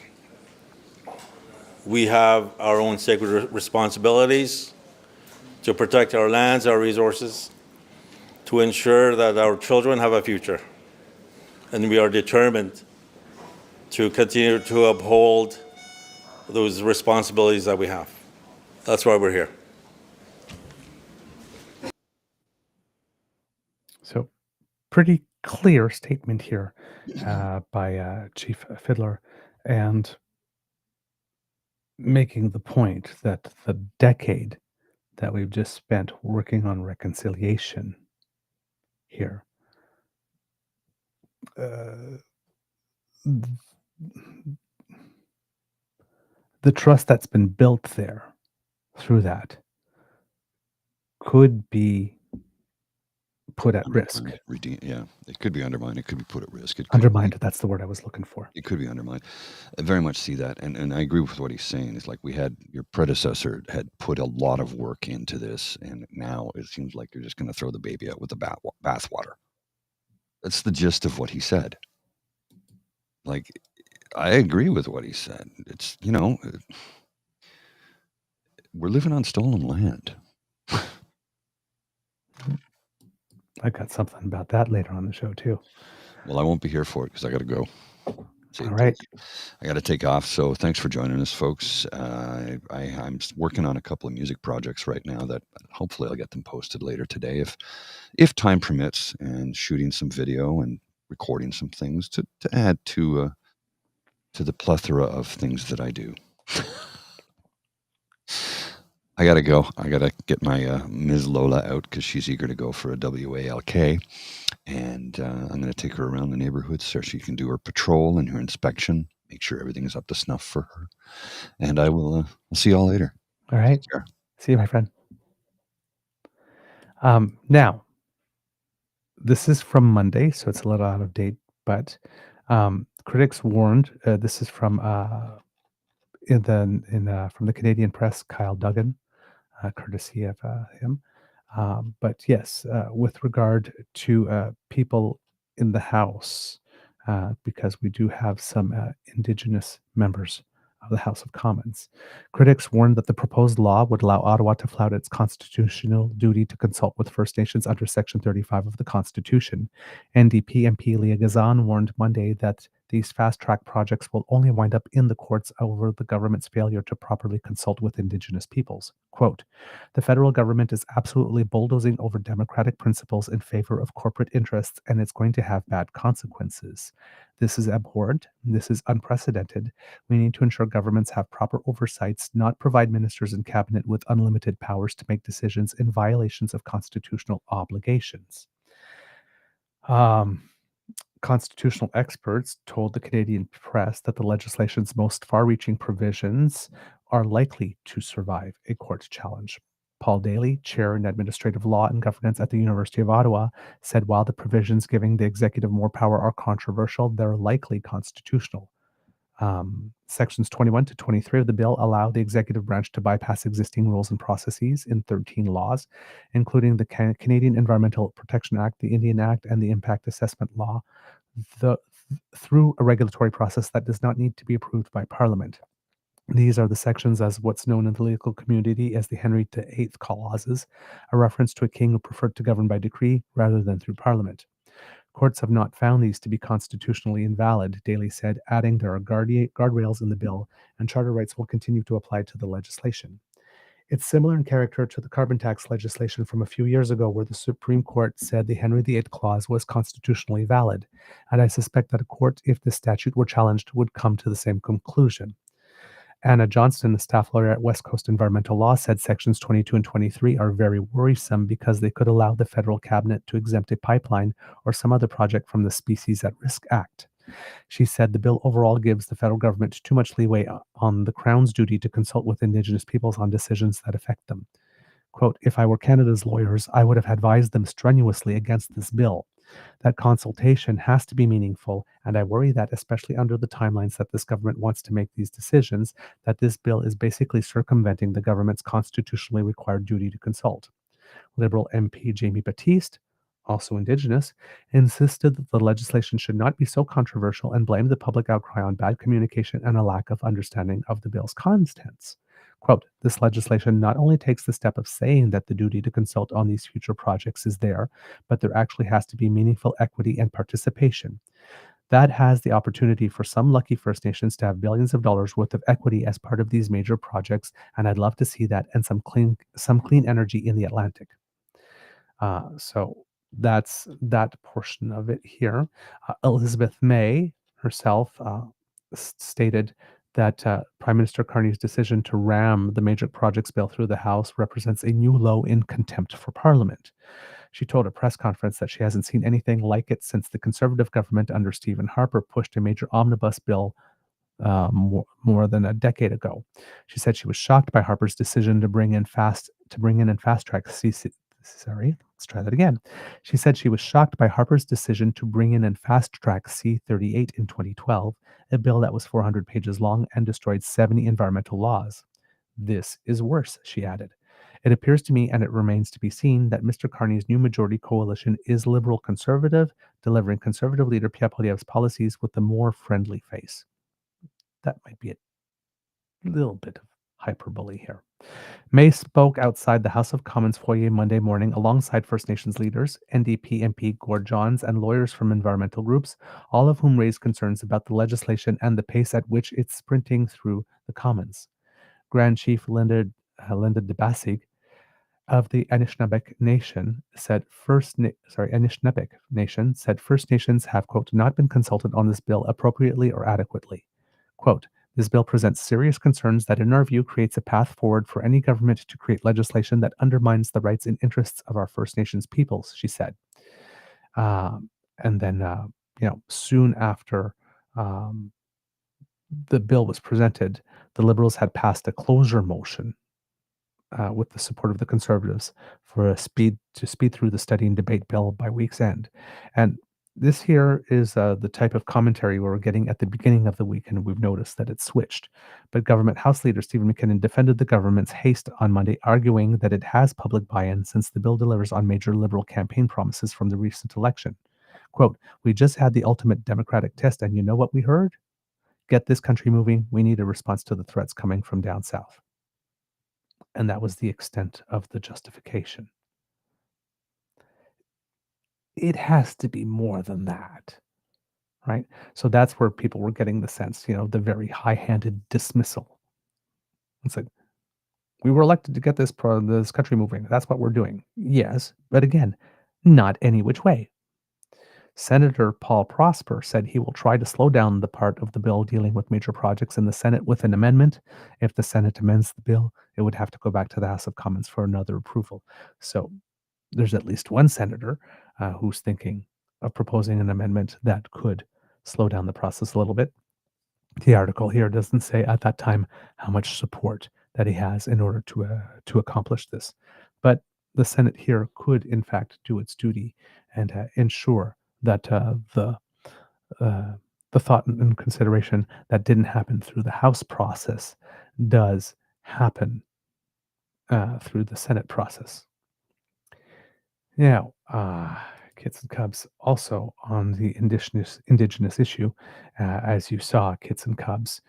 There was that clip early on of Ford making some comments that are particularly disparaging. We have a little bit more of a fuller clip of him with regard to those comments. So taken from CTV. So we will play that here, and we'll then get back to you, cut back to what we were intending to say with regard to this and into it a little more deeply. So here we go. Let's put Mr. Ford on our screens here. Let's remove the mute, and let's see what he had to say.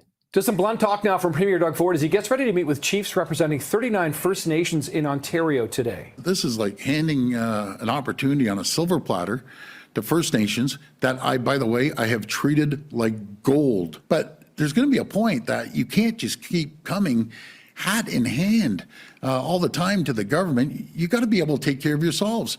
And when you literally have gold mines, nickel mines, every type of critical mineral that the world wants, and you're saying, no, I don't want to touch that. By the way, give me money. Not going to happen. First Nations are livid with the province over the passage of Bill 5, which is designed to speed up the construction of large infrastructure projects, particularly mines. New Democrat MPP Sol Mamakwa is calling Ford's comments deeply offensive and racist. To some blunt talk now from... So it's not the first time that Doug Ford has an outburst like that. Right? Lazy people at one point. Not too long ago, I believe during the election campaign or maybe a little bit before that. So yeah, not those comments are not it in any way, shape, or form. And they did not go over well. And when he's talking about, I treat them, whoops, sorry. That's not supposed to start again. When he says, I treat them like gold. Some people have to wonder about that, what Doug Ford's version of treating people like gold actually is, because there's not that much evidence of that, really, in Doug Ford's past. Doug Ford, let's put it this way. There is nothing about Doug Ford's so far 7 years, I think it is, or so, as premier and any time as mayor that gives me the impression that he is the type of person that goes out of his way to treat the Indigenous community like gold. Now, on that, as proof of his goodwill, Doug Ford pointed to the province's $3 billion Indigenous financing program for loan guarantees to allow First Nations to become owners in big infrastructure projects, as well as $70 million to train Indigenous workers for jobs in construction, development, and mining. And, quote, the part that comes before, he said, to take care of themselves. He said, "When I first came into office, I told Minister Greg Rickford, treat them well, give them what they need, whatever they want for them to prosper."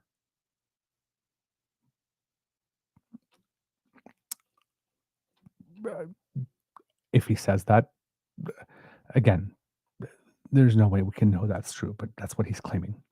Saul Mamakwa, the New Democrat who represents the Ring of Fire region and the lone First Nation member of the Ontario legislature, called out Ford's remarks. Quote, "The Premier's remarks today were deeply offensive and racist," he said in a statement. "Today's remarks prove that the Premier has a fundamental lack of understanding of Ontario's treaty relationship with First Nations."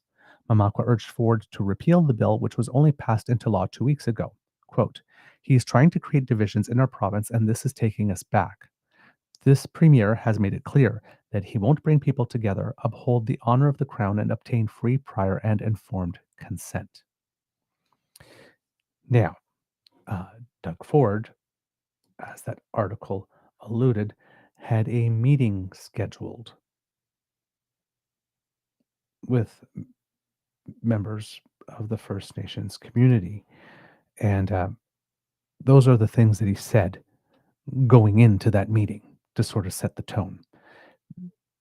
Probably not a good idea. And the backlash that he got was pretty intense and rapid. And Doug Ford got to where he felt he needed to, well, not what he felt he needed. Ford definitely messed up, and I think he was informed in no uncertain terms that he had messed up. And Doug Ford has a certain survival instinct. We've mentioned it often on the show, because unlike several premiers like Daniel Smith or something like that, Doug Ford frequently comes back and says, "You know what, I messed up, or I screwed up," right? And reverses himself or makes an apology of some kind. How sincere those apologies are, how sincere the commitments to do better are debatable. But I want you to take a look at this, because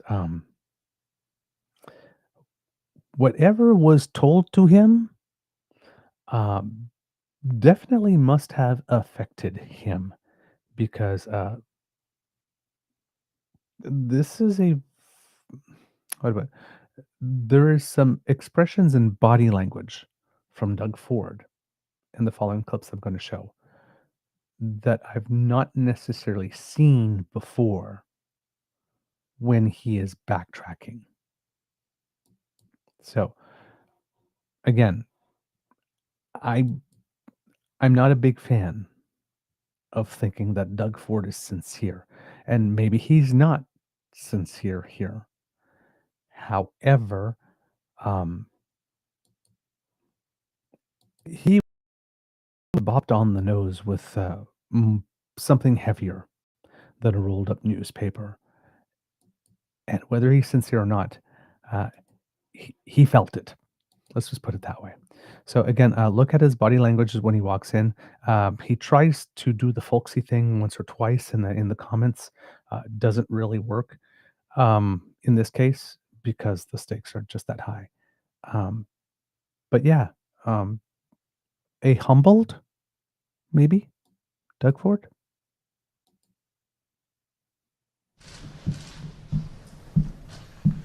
Boy, we got a full house here.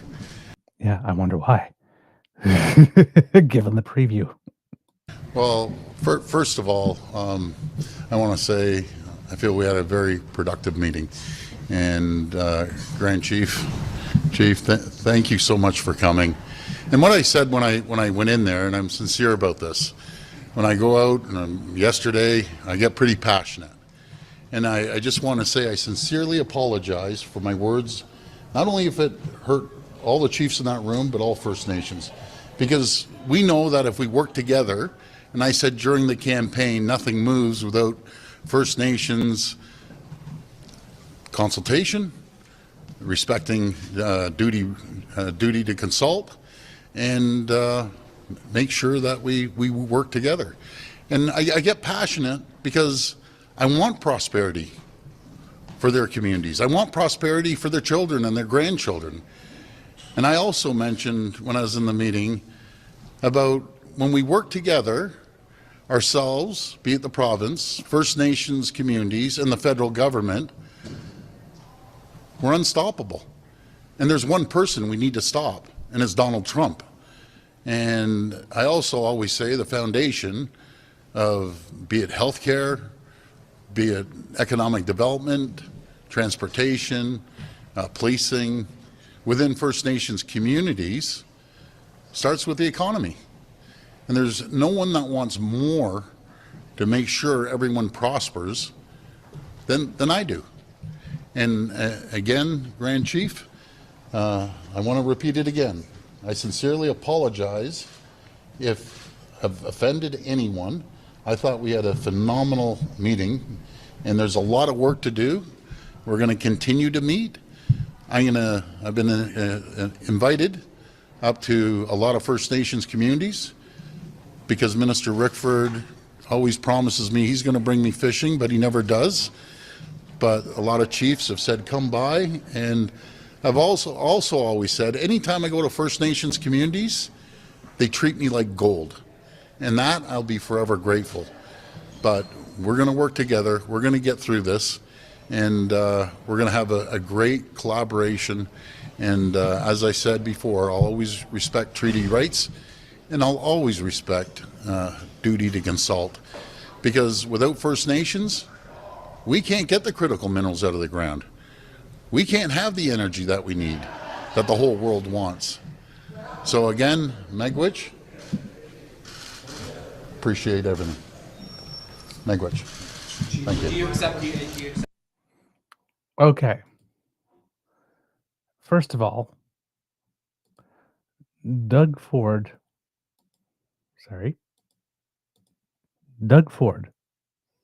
just spoke more in an Indigenous language than he's probably spoken French in the entire 7 years he's been premier by saying Miigwech twice.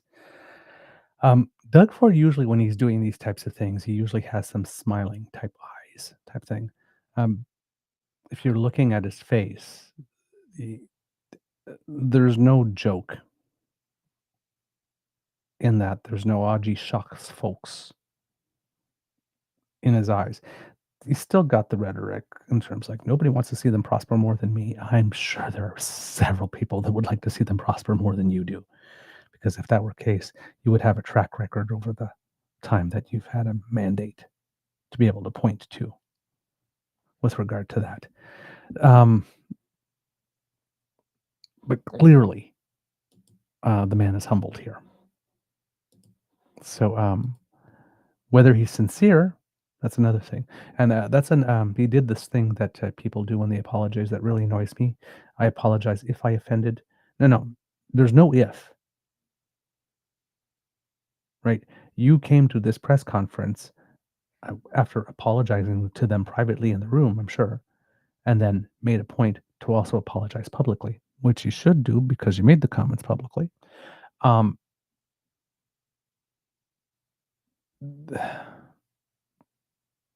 You know you offended. So don't apologize if you offended someone. Apologize for having offended people or for having said something offensive, whether people chose to be offended by it or not. There should be no if in an apology. If you were offended, I apologize. But if you weren't, then what? Then it's all good? No, the comments are still bad. You apologize for being offensive. You don't apologize if people are offended. And clearly, he's aware that he was offensive. All right, let's continue on, kids and cubs. Just making sure that the screen is there. Good. Accept the Premier's apology, or And how did the meeting go from your point of Well, my name is Grand Council Chief Linda Dubosky, and I understand the media is here to, potentially highlight some of the discussion points, but also to continue to breathe life into perhaps what people call racist comments that were expressed yesterday. As First Nations people, we continue to uphold our treaty agreement with the Crown. Our nations today have met with the Premier at his invitation, at our request to meet. And so I can confirm that before the meeting started that the Premier has indeed and did indeed apologize to our First Nations rights holders sitting at that table today. While there are many other rights holders in this province, our chiefs felt today that the apology was sincere. We are looking at today as a new day going forward. And there are many things that, while we had many of our First Nations leadership here, our rights holders, we do have to take the conversation back to the remainder of our chiefs who are unable to be here due to crises and emergencies in their communities. And we will, reserve our comments until after that, but we can confirm that the Premier has agreed to continue the dialogue with our rights holders to move forward in a good way. He has fulfilled his responsibility in his apology to our chiefs that were sitting here in the presence of the Premier today. And I know the Premier knows that there is more to do in this regard, and I believe his words. And on Bill 5, is there any change in your view? I know you had expressed deep concern about the legislation and the special economic zones. Is there anything new to say about that? Our nations, our First Nations within the Anishinaabe Nation remain opposed to Bill 5. The opposition remains in that of which the speed of Bill 5 was entertained, and this has been communicated to the Premier and to various ministers. The First Nations have, spoken with the Premier, have proposed ideas and solutions, and the Premier has made certain commitments that we're not going to speak to today.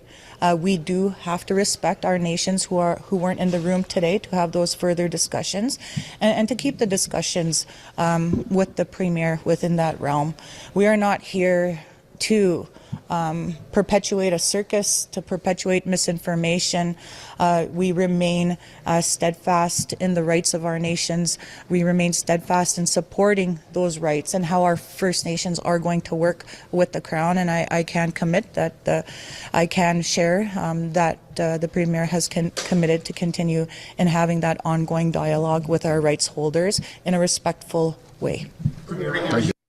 So there you have Kits and Cubs, Grand Chief Dubosky, we mentioned earlier in one of those articles, offering Doug Ford a lot of grace here. And if you were looking at Doug Ford during that, he seemed to be looking like straight ahead and not trying to do too much. His eyes, I noticed, were watering a little bit in this here. Normally, Doug Ford is sort of, looking around and whatnot, but he was just like straight ahead, and it's like, I mean,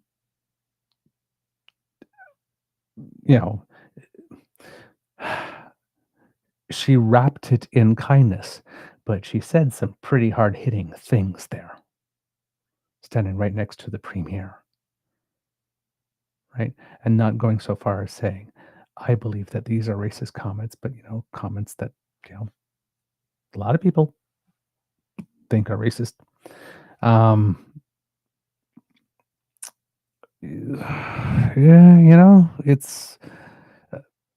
It's very rare that Doug Ford stands right next to someone and sort of eats a huge slice of humble pie.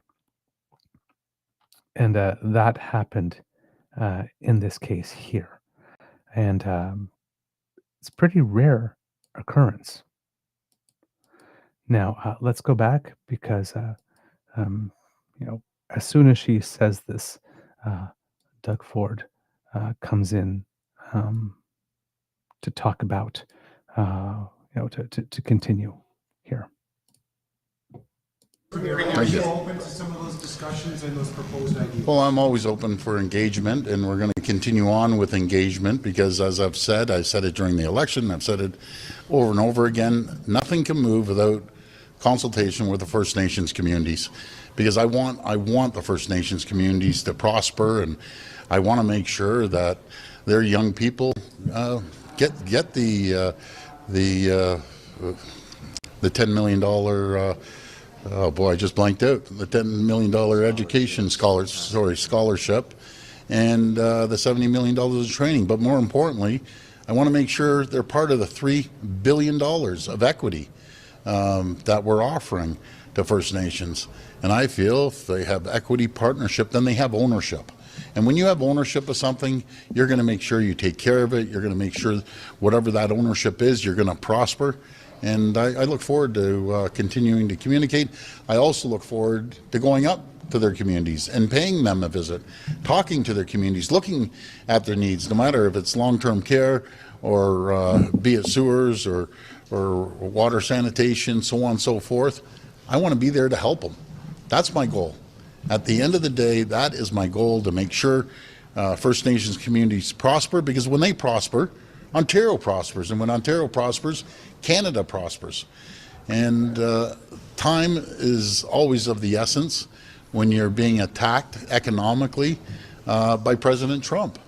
And I mentioned to the whole table, you play a critical role, as you have in hundreds of years, in fighting against someone that's trying to take over our livelihoods, trying to disrupt not only our country, but Ontario. Premier, are you making changes to Bill 5? Well, we're going to continue to engage with First Nations communities. They've mentioned that after consultation with other First Nations communities, Grand Chief, then we'll sit down and we'll discuss it. How we can move forward respectfully, but time is of the essence too.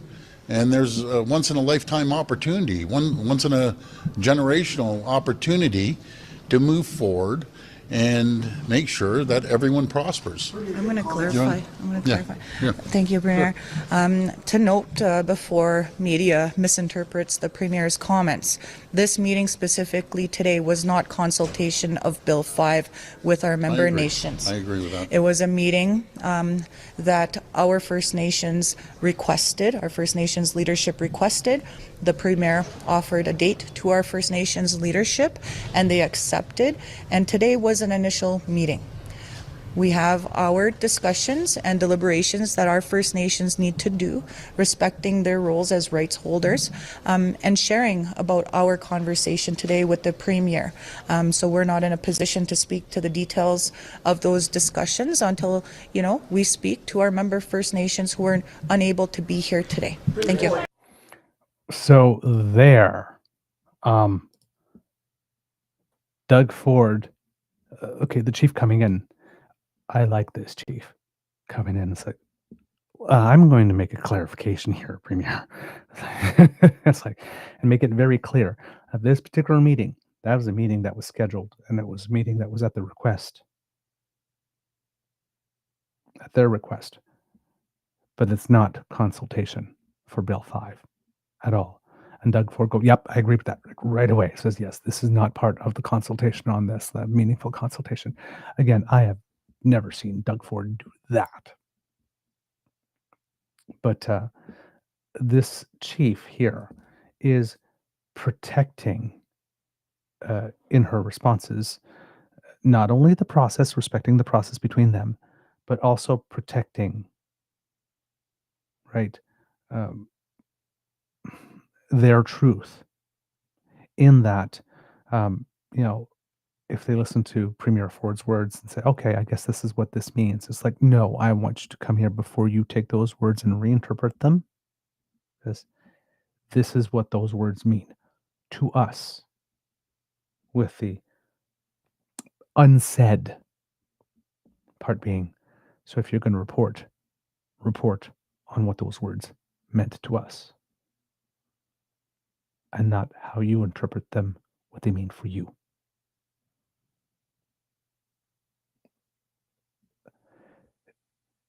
She is on top of it here.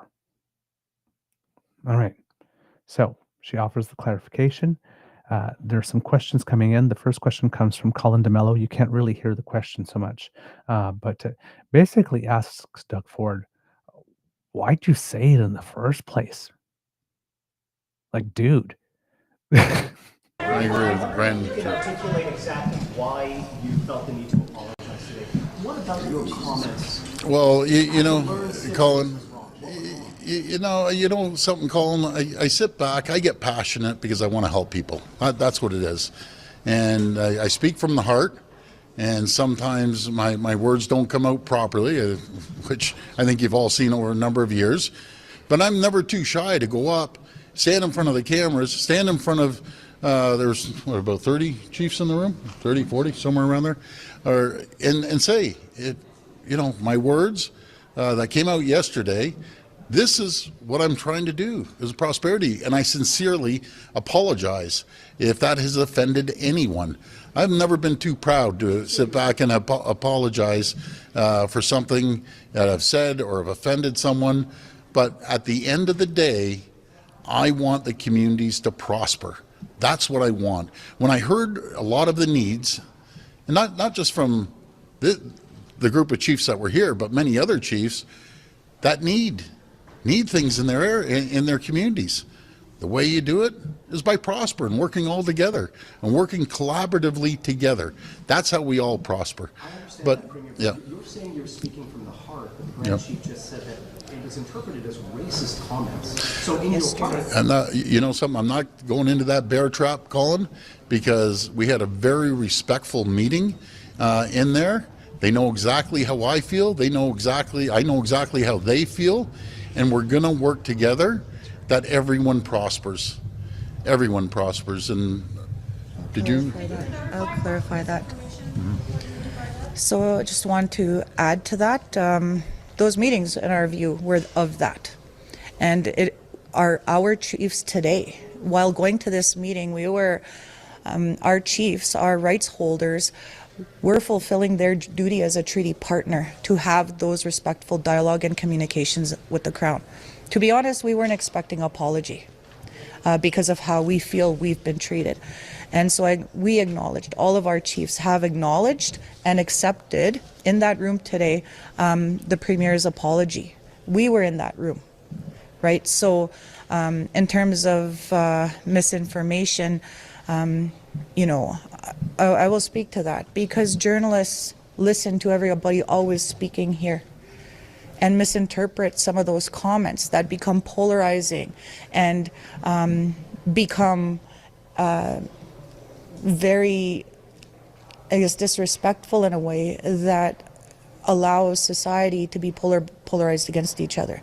We were clear with the Premier, and the Premier knows this, that these are treaty partners. Our nations are treaty partners, as is the Premier, and he has agreed to continue on with that dialogue, upholding that responsibility that he carries, and has apologized for the words that were used.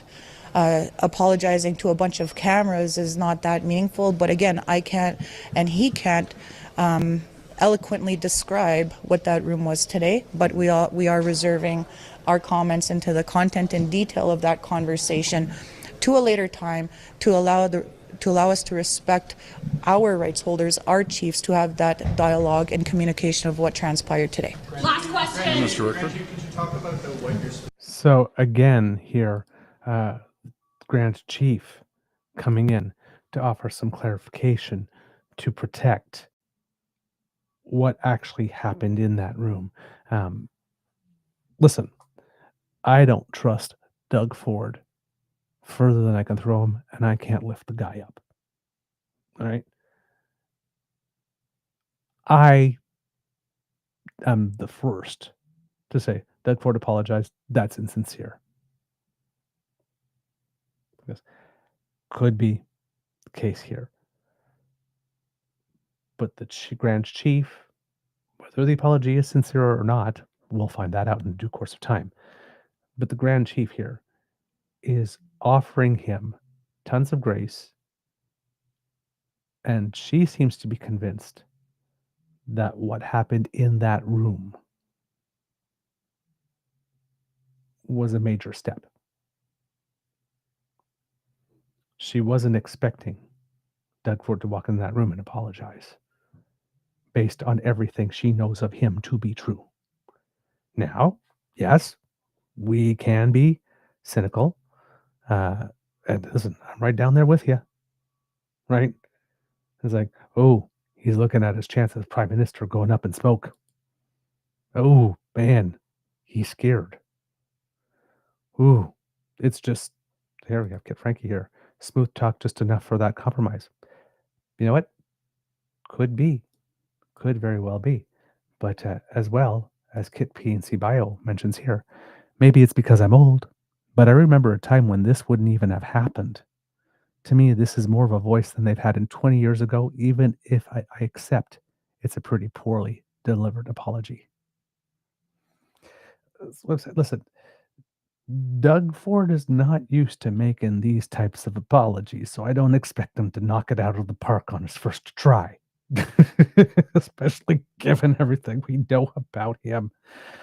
But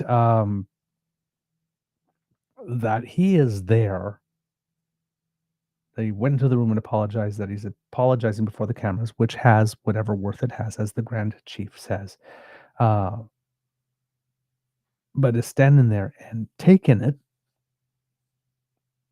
and basically sharing the mic with the Grand Chief. So I'd like to come and make a clarification. And she's like, she's put in, and he steps aside. That is something I have never seen him do. So while I'm not ready to give him points on sincerity, because I am noticing one or two things that are atypical from what I know Doug Ford to do when a situation like this arrives. Yes, he still reverts back to his whole, like, nobody cares more than me, and all that kind of stuff. Let's put it this way. He has a very limited range. Right? But I am, to me, this is new. He doesn't get a cookie. He doesn't get a cookie because his first instinct was to unhinge his jaw and make those comments in the first place. But I am recognizing that there are one or two things different than what Doug Ford usually does in this type of situation. Could be PR. Could be he had like a long meeting with Corey tonight and said, you need to do this, this, and that. And you need to do it in this way. And you need to not run your mouth, and you need to, right? And again, could be all an act, could be political staging. Again, there's before this day and after this day, but this day is definitely going to be a marker. So what he does from this point on will let us know if this day actually was meaningful, part of a new approach that he is incorporating, or whether or not it's just a blip. And she's not taking Ford's bullshit, as Kit Saucy says, yes, but she's also making sure that the media doesn't run with it and create a polarizing story. She's helping Doug Ford out a lot in this one. Because I am not sure that I would have had that amount of grace. This woman is spectacular.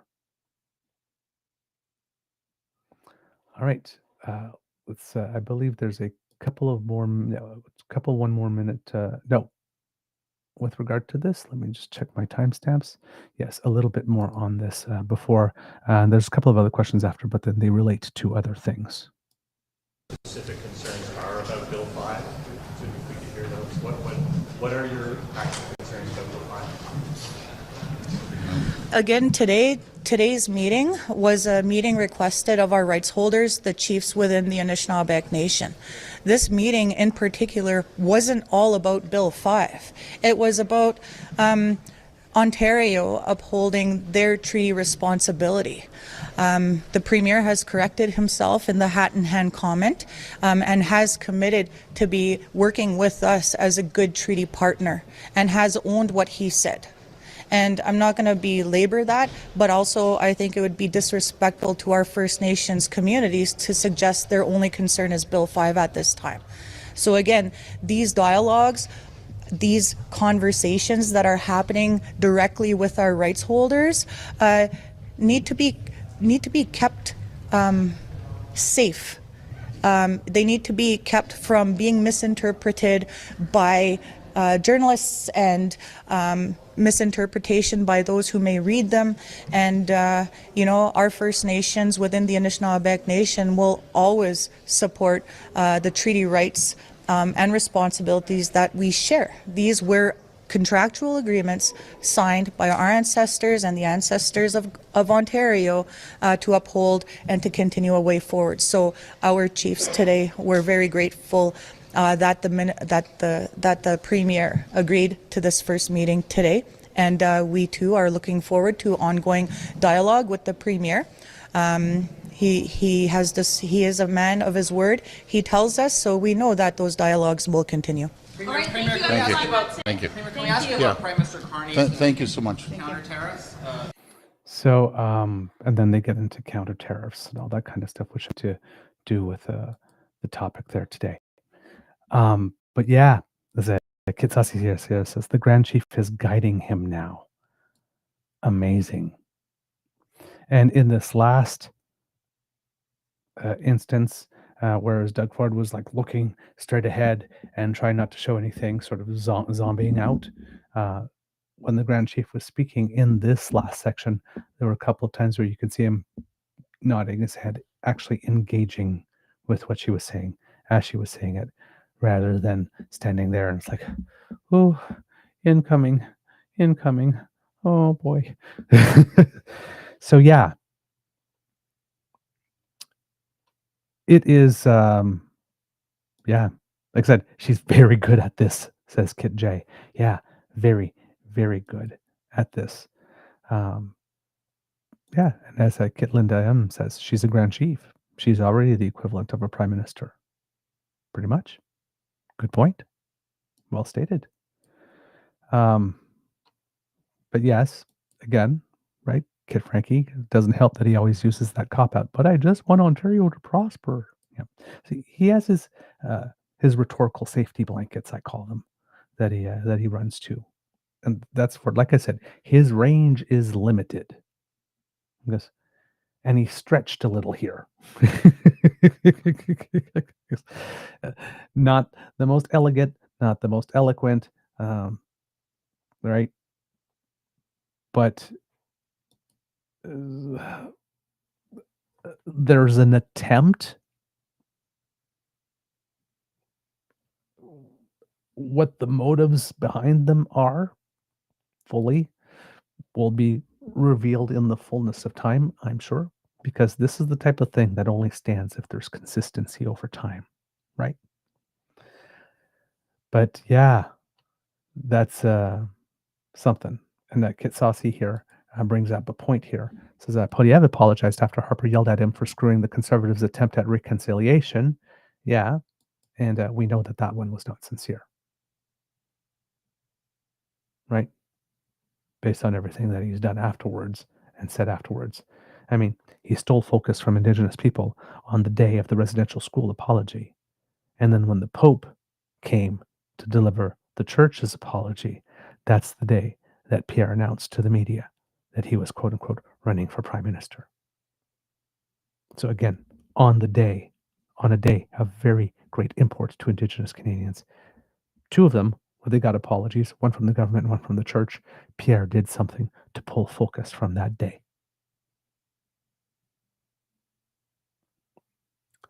I think we know where he stands. And there is no level of apology that's going to happen that. Kit PNC Bio makes a good comment here. We can either encourage good behavior or assume the worst every time. I put my hand up as assuming the worst, but don't think it's very encouraging to those who try to change. One of the things I say now and then on the show is when somebody outstretches the hand, because when you outstretch yours to meet it, you can do one or two things. Take the hand, or as you're coming, raise it and smack them across the face. The Grand Chief extended the hand to the hand. Just gave him a couple smacks upside the head, though, verbally. There too. No doubt. But yeah,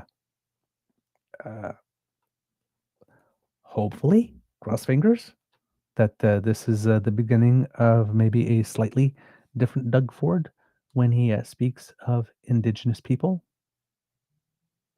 Maybe this was the one that rung his bell enough for him.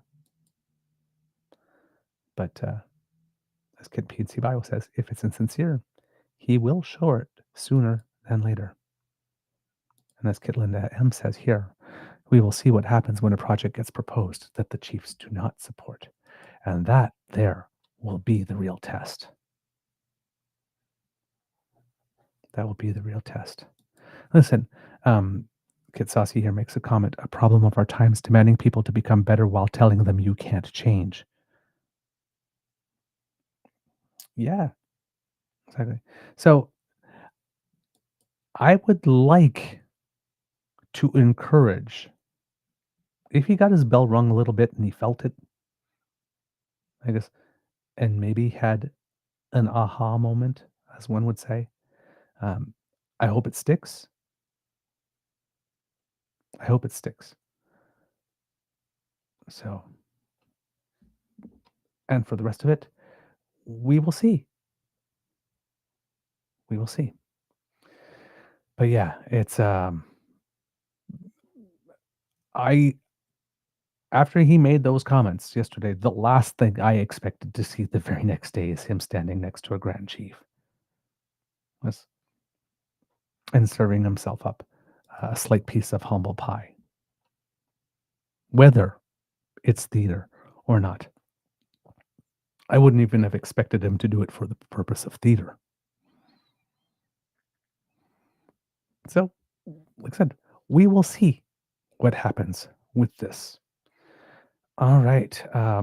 Very, very briefly, the Prime Minister yesterday also with regard to trade with the United States tried to put the screws a little bit to Donald Trump, stating that, because after the meeting, Donald Trump in his plane came back with the 51st state stuff, and stating it's like, we need a deal, we need a deal.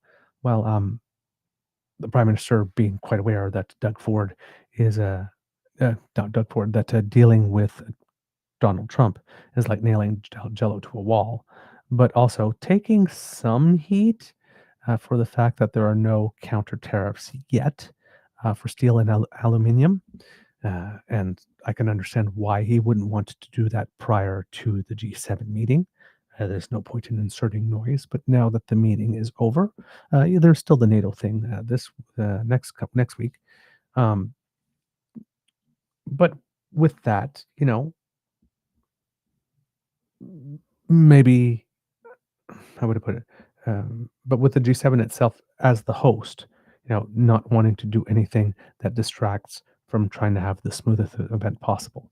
But now that it's done, and Donald Trump said that particular thing, Mark Carney made a move. Some people would call a boss move, stating specifically that if there is no deal in the 30 days, as they seem to have sort of agreed at the G7 that there might be, then that's the date by which Canada would actually start putting in place the retaliatory counter tariffs to those to the extra 25% on steel and aluminium coming from the United States. So yeah, again, interesting move. Very rarely do we see a Prime Minister of Canada try to give the government of the United States a little bit of a push. Be interesting to see what happens with that. All right, kids and cubs. That's the end of this episode of the Daily Beaver Morning Show. We hope that you love listening to us because we love making this for you. Remember, sharing is caring and word of mouth is priceless. So please tell your peeps and poops all about us because we love it when you do. Now, if you would like to make sure you do not miss an episode because you are a busy kid or a busy cub on the go, making the world a better place, or just taking care of your family, maybe even just taking some time for self-care. And, because sometimes you take a break from politics. That's okay. We always encourage you. If you need to leave us for a little bit because you need to put your mind at rest, that's okay. Just come back to us when you do, and we'll run this leg of the relay. But if you cannot sit down and watch us live or later, well then, take us with you because we're fun-sized and portable. And we have a podcast version, ears only, that you can download. And therefore, when you go on a jog or you're going to your latest protest or doing groceries or whatever, you can have us with you. You just scan that QR code and that will bring you to our pod page, podpage.com/the-true-north-eager-beaver with a hyphen between each one of those words. And if you click on subscribe, when we have something fresh off the bandwidth, it comes directly to you. It's really that simple. We don't make it complicated. Now, if you would like to help us in other ways, kids and cubs, well, you can do that by grabbing your e-surfboard and hanging 10 all the way down to the True North Eager Beaver Media Incorporated YouTube page where we have 3 gnarly buttons for you. Like, share, and subscribe. Give them a little click. It's a lot of fun. And it helps us with the algorithm. So thank you. And if you are listening to us on podcast and you have the opportunity to give us stars and reviews, that also helps us with the algorithm, and we're very grateful when you do. If you would like to help us in yet other ways, kids and cubs, because we do incur some costs to bring this show to you, little financial contribution in the form of a donation to the Beaver Lodge Emergency Hydration Fund will do wonders to keep your favorite beaver moist. So, if you scan that QR code that just appeared in the corner there, that will bring you to our coffee page, ko-fi.com/eagerbeaver, all in one word. And there you can leave a little expression of encouragement to let us know that you would like us to do more. Also, if you go on our coffee page, our latest editorial is there. Wanted to talk about it on the show, but we're already at 2 hours and 20 minutes, so I won't go into it. But there's a little analysis from me about some comments that Pierre made with regard to house price to income ratio, and him trying to make the case that it's a very, very Trudeau bad. And we debunk that. So if you would like to take a little look at that, that would make us very happy indeed, kids and cubs. And I will take a moment to make sure that I post the link to that in the chat there. It's called An Exercise in Selective Editing, because Mr. Podiev decided to use a chart to illustrate his point, but he only used the chart starting from the time, to cover the time that Trudeau was in power, but not the 10 years before. so that people can see how we got to that place. So it is included in the chat there, and you can take a look at that. Hope you read it. Hope you share it. We're trying to. I'm trying to write more and hopefully draw more attention to the show that way, because I noticed that people like Evan Scrimshaw and David Mosscrop and all of those people write and are able to build audiences that way. Not everybody likes podcasts specifically, so just trying a new medium and a new way to reach out to people to fulfill our mission of bringing some political and media literacy to people all around. So people, there's just some people who prefer to read, and I'm happy to serve in that way as well. So new initiative. Hopefully, it is meeting with your approval. You are liking what it is that we are writing, and you are happy and enthusiastic about sharing it with your own circles, because as I keep on saying to you, you are all influencers in your own circle, right? So we appreciate your help with that. All right, because democracy is something that you do, kids and cubs.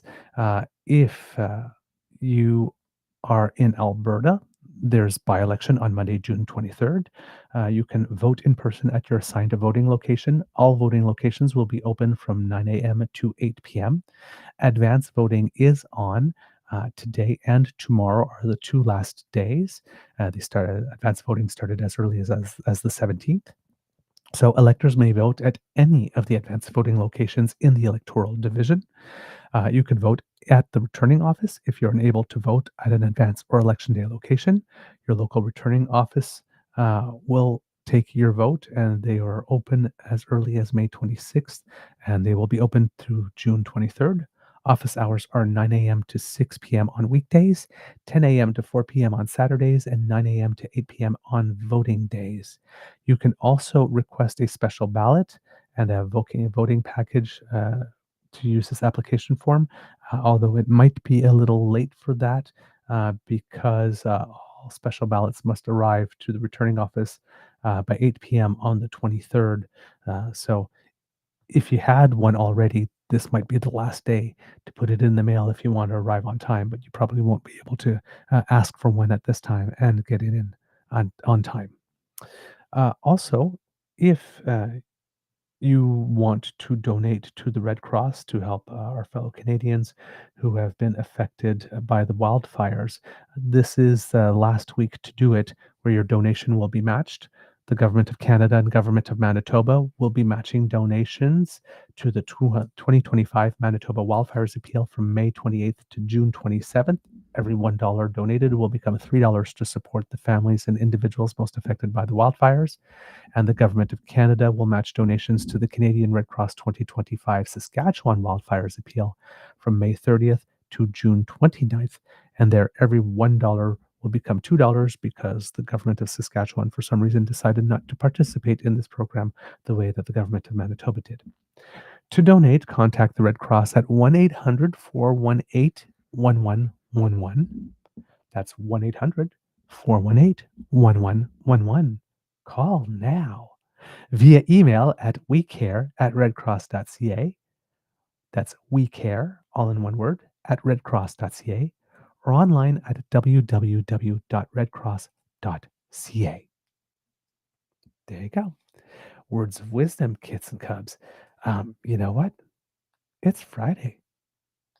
So whatever you do this weekend, and however you do it, throw yourself a little party.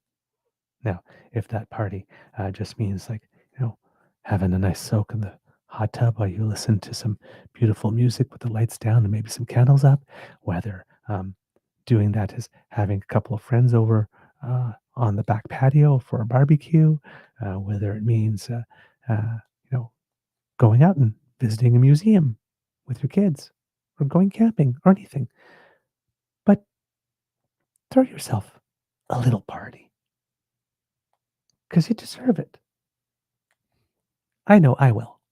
This weekend, I've got some hot chocolate with my name on it, and I'm definitely going to be taking a me moment at some point today. So treat yourself. You deserve it. You work hard. And life's tough enough. So create a good moment. All right, kids and cubs. Please be kind and gentle to yourself. I'll have a little bit of an Easter egg for you. But before we go to that, it's audience participation time. At the count of 3, I think you know the magic words, but in case you're new here, they are Mr. Beaver, please cue the cock. On 1, 2, 3. Oh, dang. I think I heard some drumming in there too. Good stuff. Well, absolutely. Here you go. You are listening to a True North Eager Beaver Media Incorporated podcast. The True North Eager Beaver podcasts are proudly brought to you by our founding sponsors, the Misfit Mysteries from Corvid Moon Publishing, your source for science fiction, fantasy, and cozy mysteries featuring a broad diversity of characters. CanadianTarot.com, their uniquely Canadian online eclectic tarot community, and the Peppermaster, hot pepper sauces made from farm-fresh ingredients to thrill your taste buds and expand your mind. We are grateful to the Crier Media Network for its support, Pete Jarvis for our artwork, and Paul Joseph Something for our opening and closing sequence music.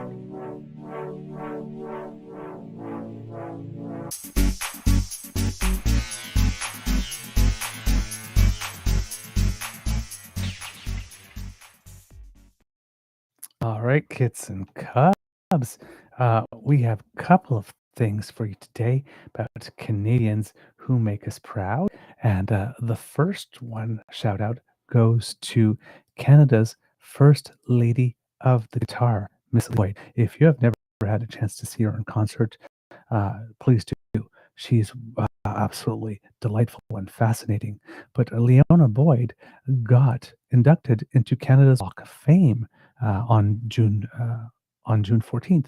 So yes, congratulations to her. That's an absolutely wonderful and a great high honor that she has been offered in that case, and much deserved after a very long and very prolific career. Also, some congratulations go out to Canada's under 20 women's soccer team, who not only were crowned the champions of the CONCACAF tournament, which we had reported on, but in addition to that, Team Canada was offered the Fair Play Award at the tournament. Is absolutely fantastic and very welcome, considering the recent controversy from Soccer Canada staff at the Paralympics. So it's nice to see Canadian soccer players being held up again as champions, not only on the field, but champions of fair play. So, ladies, thank you not only for winning, but doing an important bit to restore our honor. We are extremely proud. Well done. Also, at the Under 16 Women's America's Basketball Championship happening, Canada has played its 3 rounds in pool play, winning all 3 with a very, very, I don't know what the word to use for it, crushing 107-15 win against Panama. Whew, that must not have been fun for the players from Panama. And advanced to the quarterfinal, where they will be playing Puerto Rico today at 5 p.m. So we should definitely give them a cheer. All right. This one, before we go, a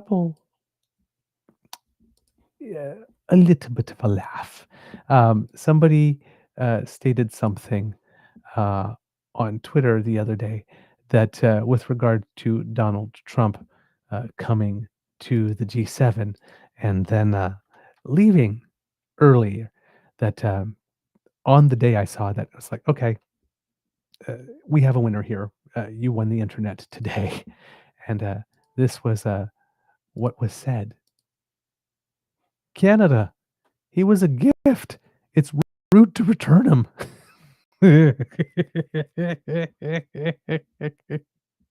It's like, well, one, nice try, points for creativity, and two, and I say this, uh, maybe if we can't return them, maybe we can regift them, like fruitcake.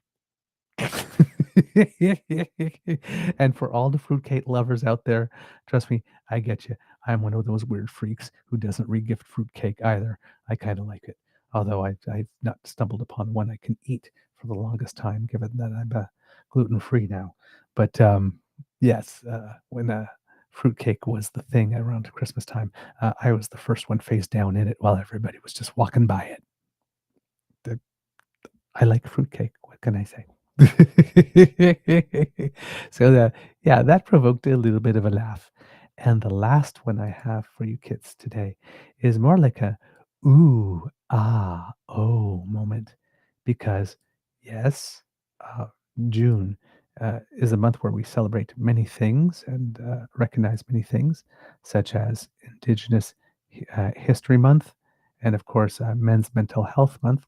But of course, as we mentioned, and as we all know, it is also Pride Month. And Niagara Falls, Kids and Cubs, was lit up for the month to recognize Pride. And I think that this here is an absolutely just beautiful. Whoops, I do not know what is going on here. But for some reason, I cannot seem to get to the screen to recognize the page that I want to show you. There we go. Look at that, kids and cubs. That's gorgeous view of Niagara Falls. For those who are listening, I'm able to place some lights under the Horseshoe Falls to make a rainbow color pattern there, and that's how they are marking Pride. Just a wonderfully beautiful and creative way to show some allyship. So thank you to anyone who was involved in that. There you go, kids and cubs. That's all I got for you today. Be merry, and we will see you on Monday. Amour et gros bisous. Mwah. And now, like magic, poof, I'm gone.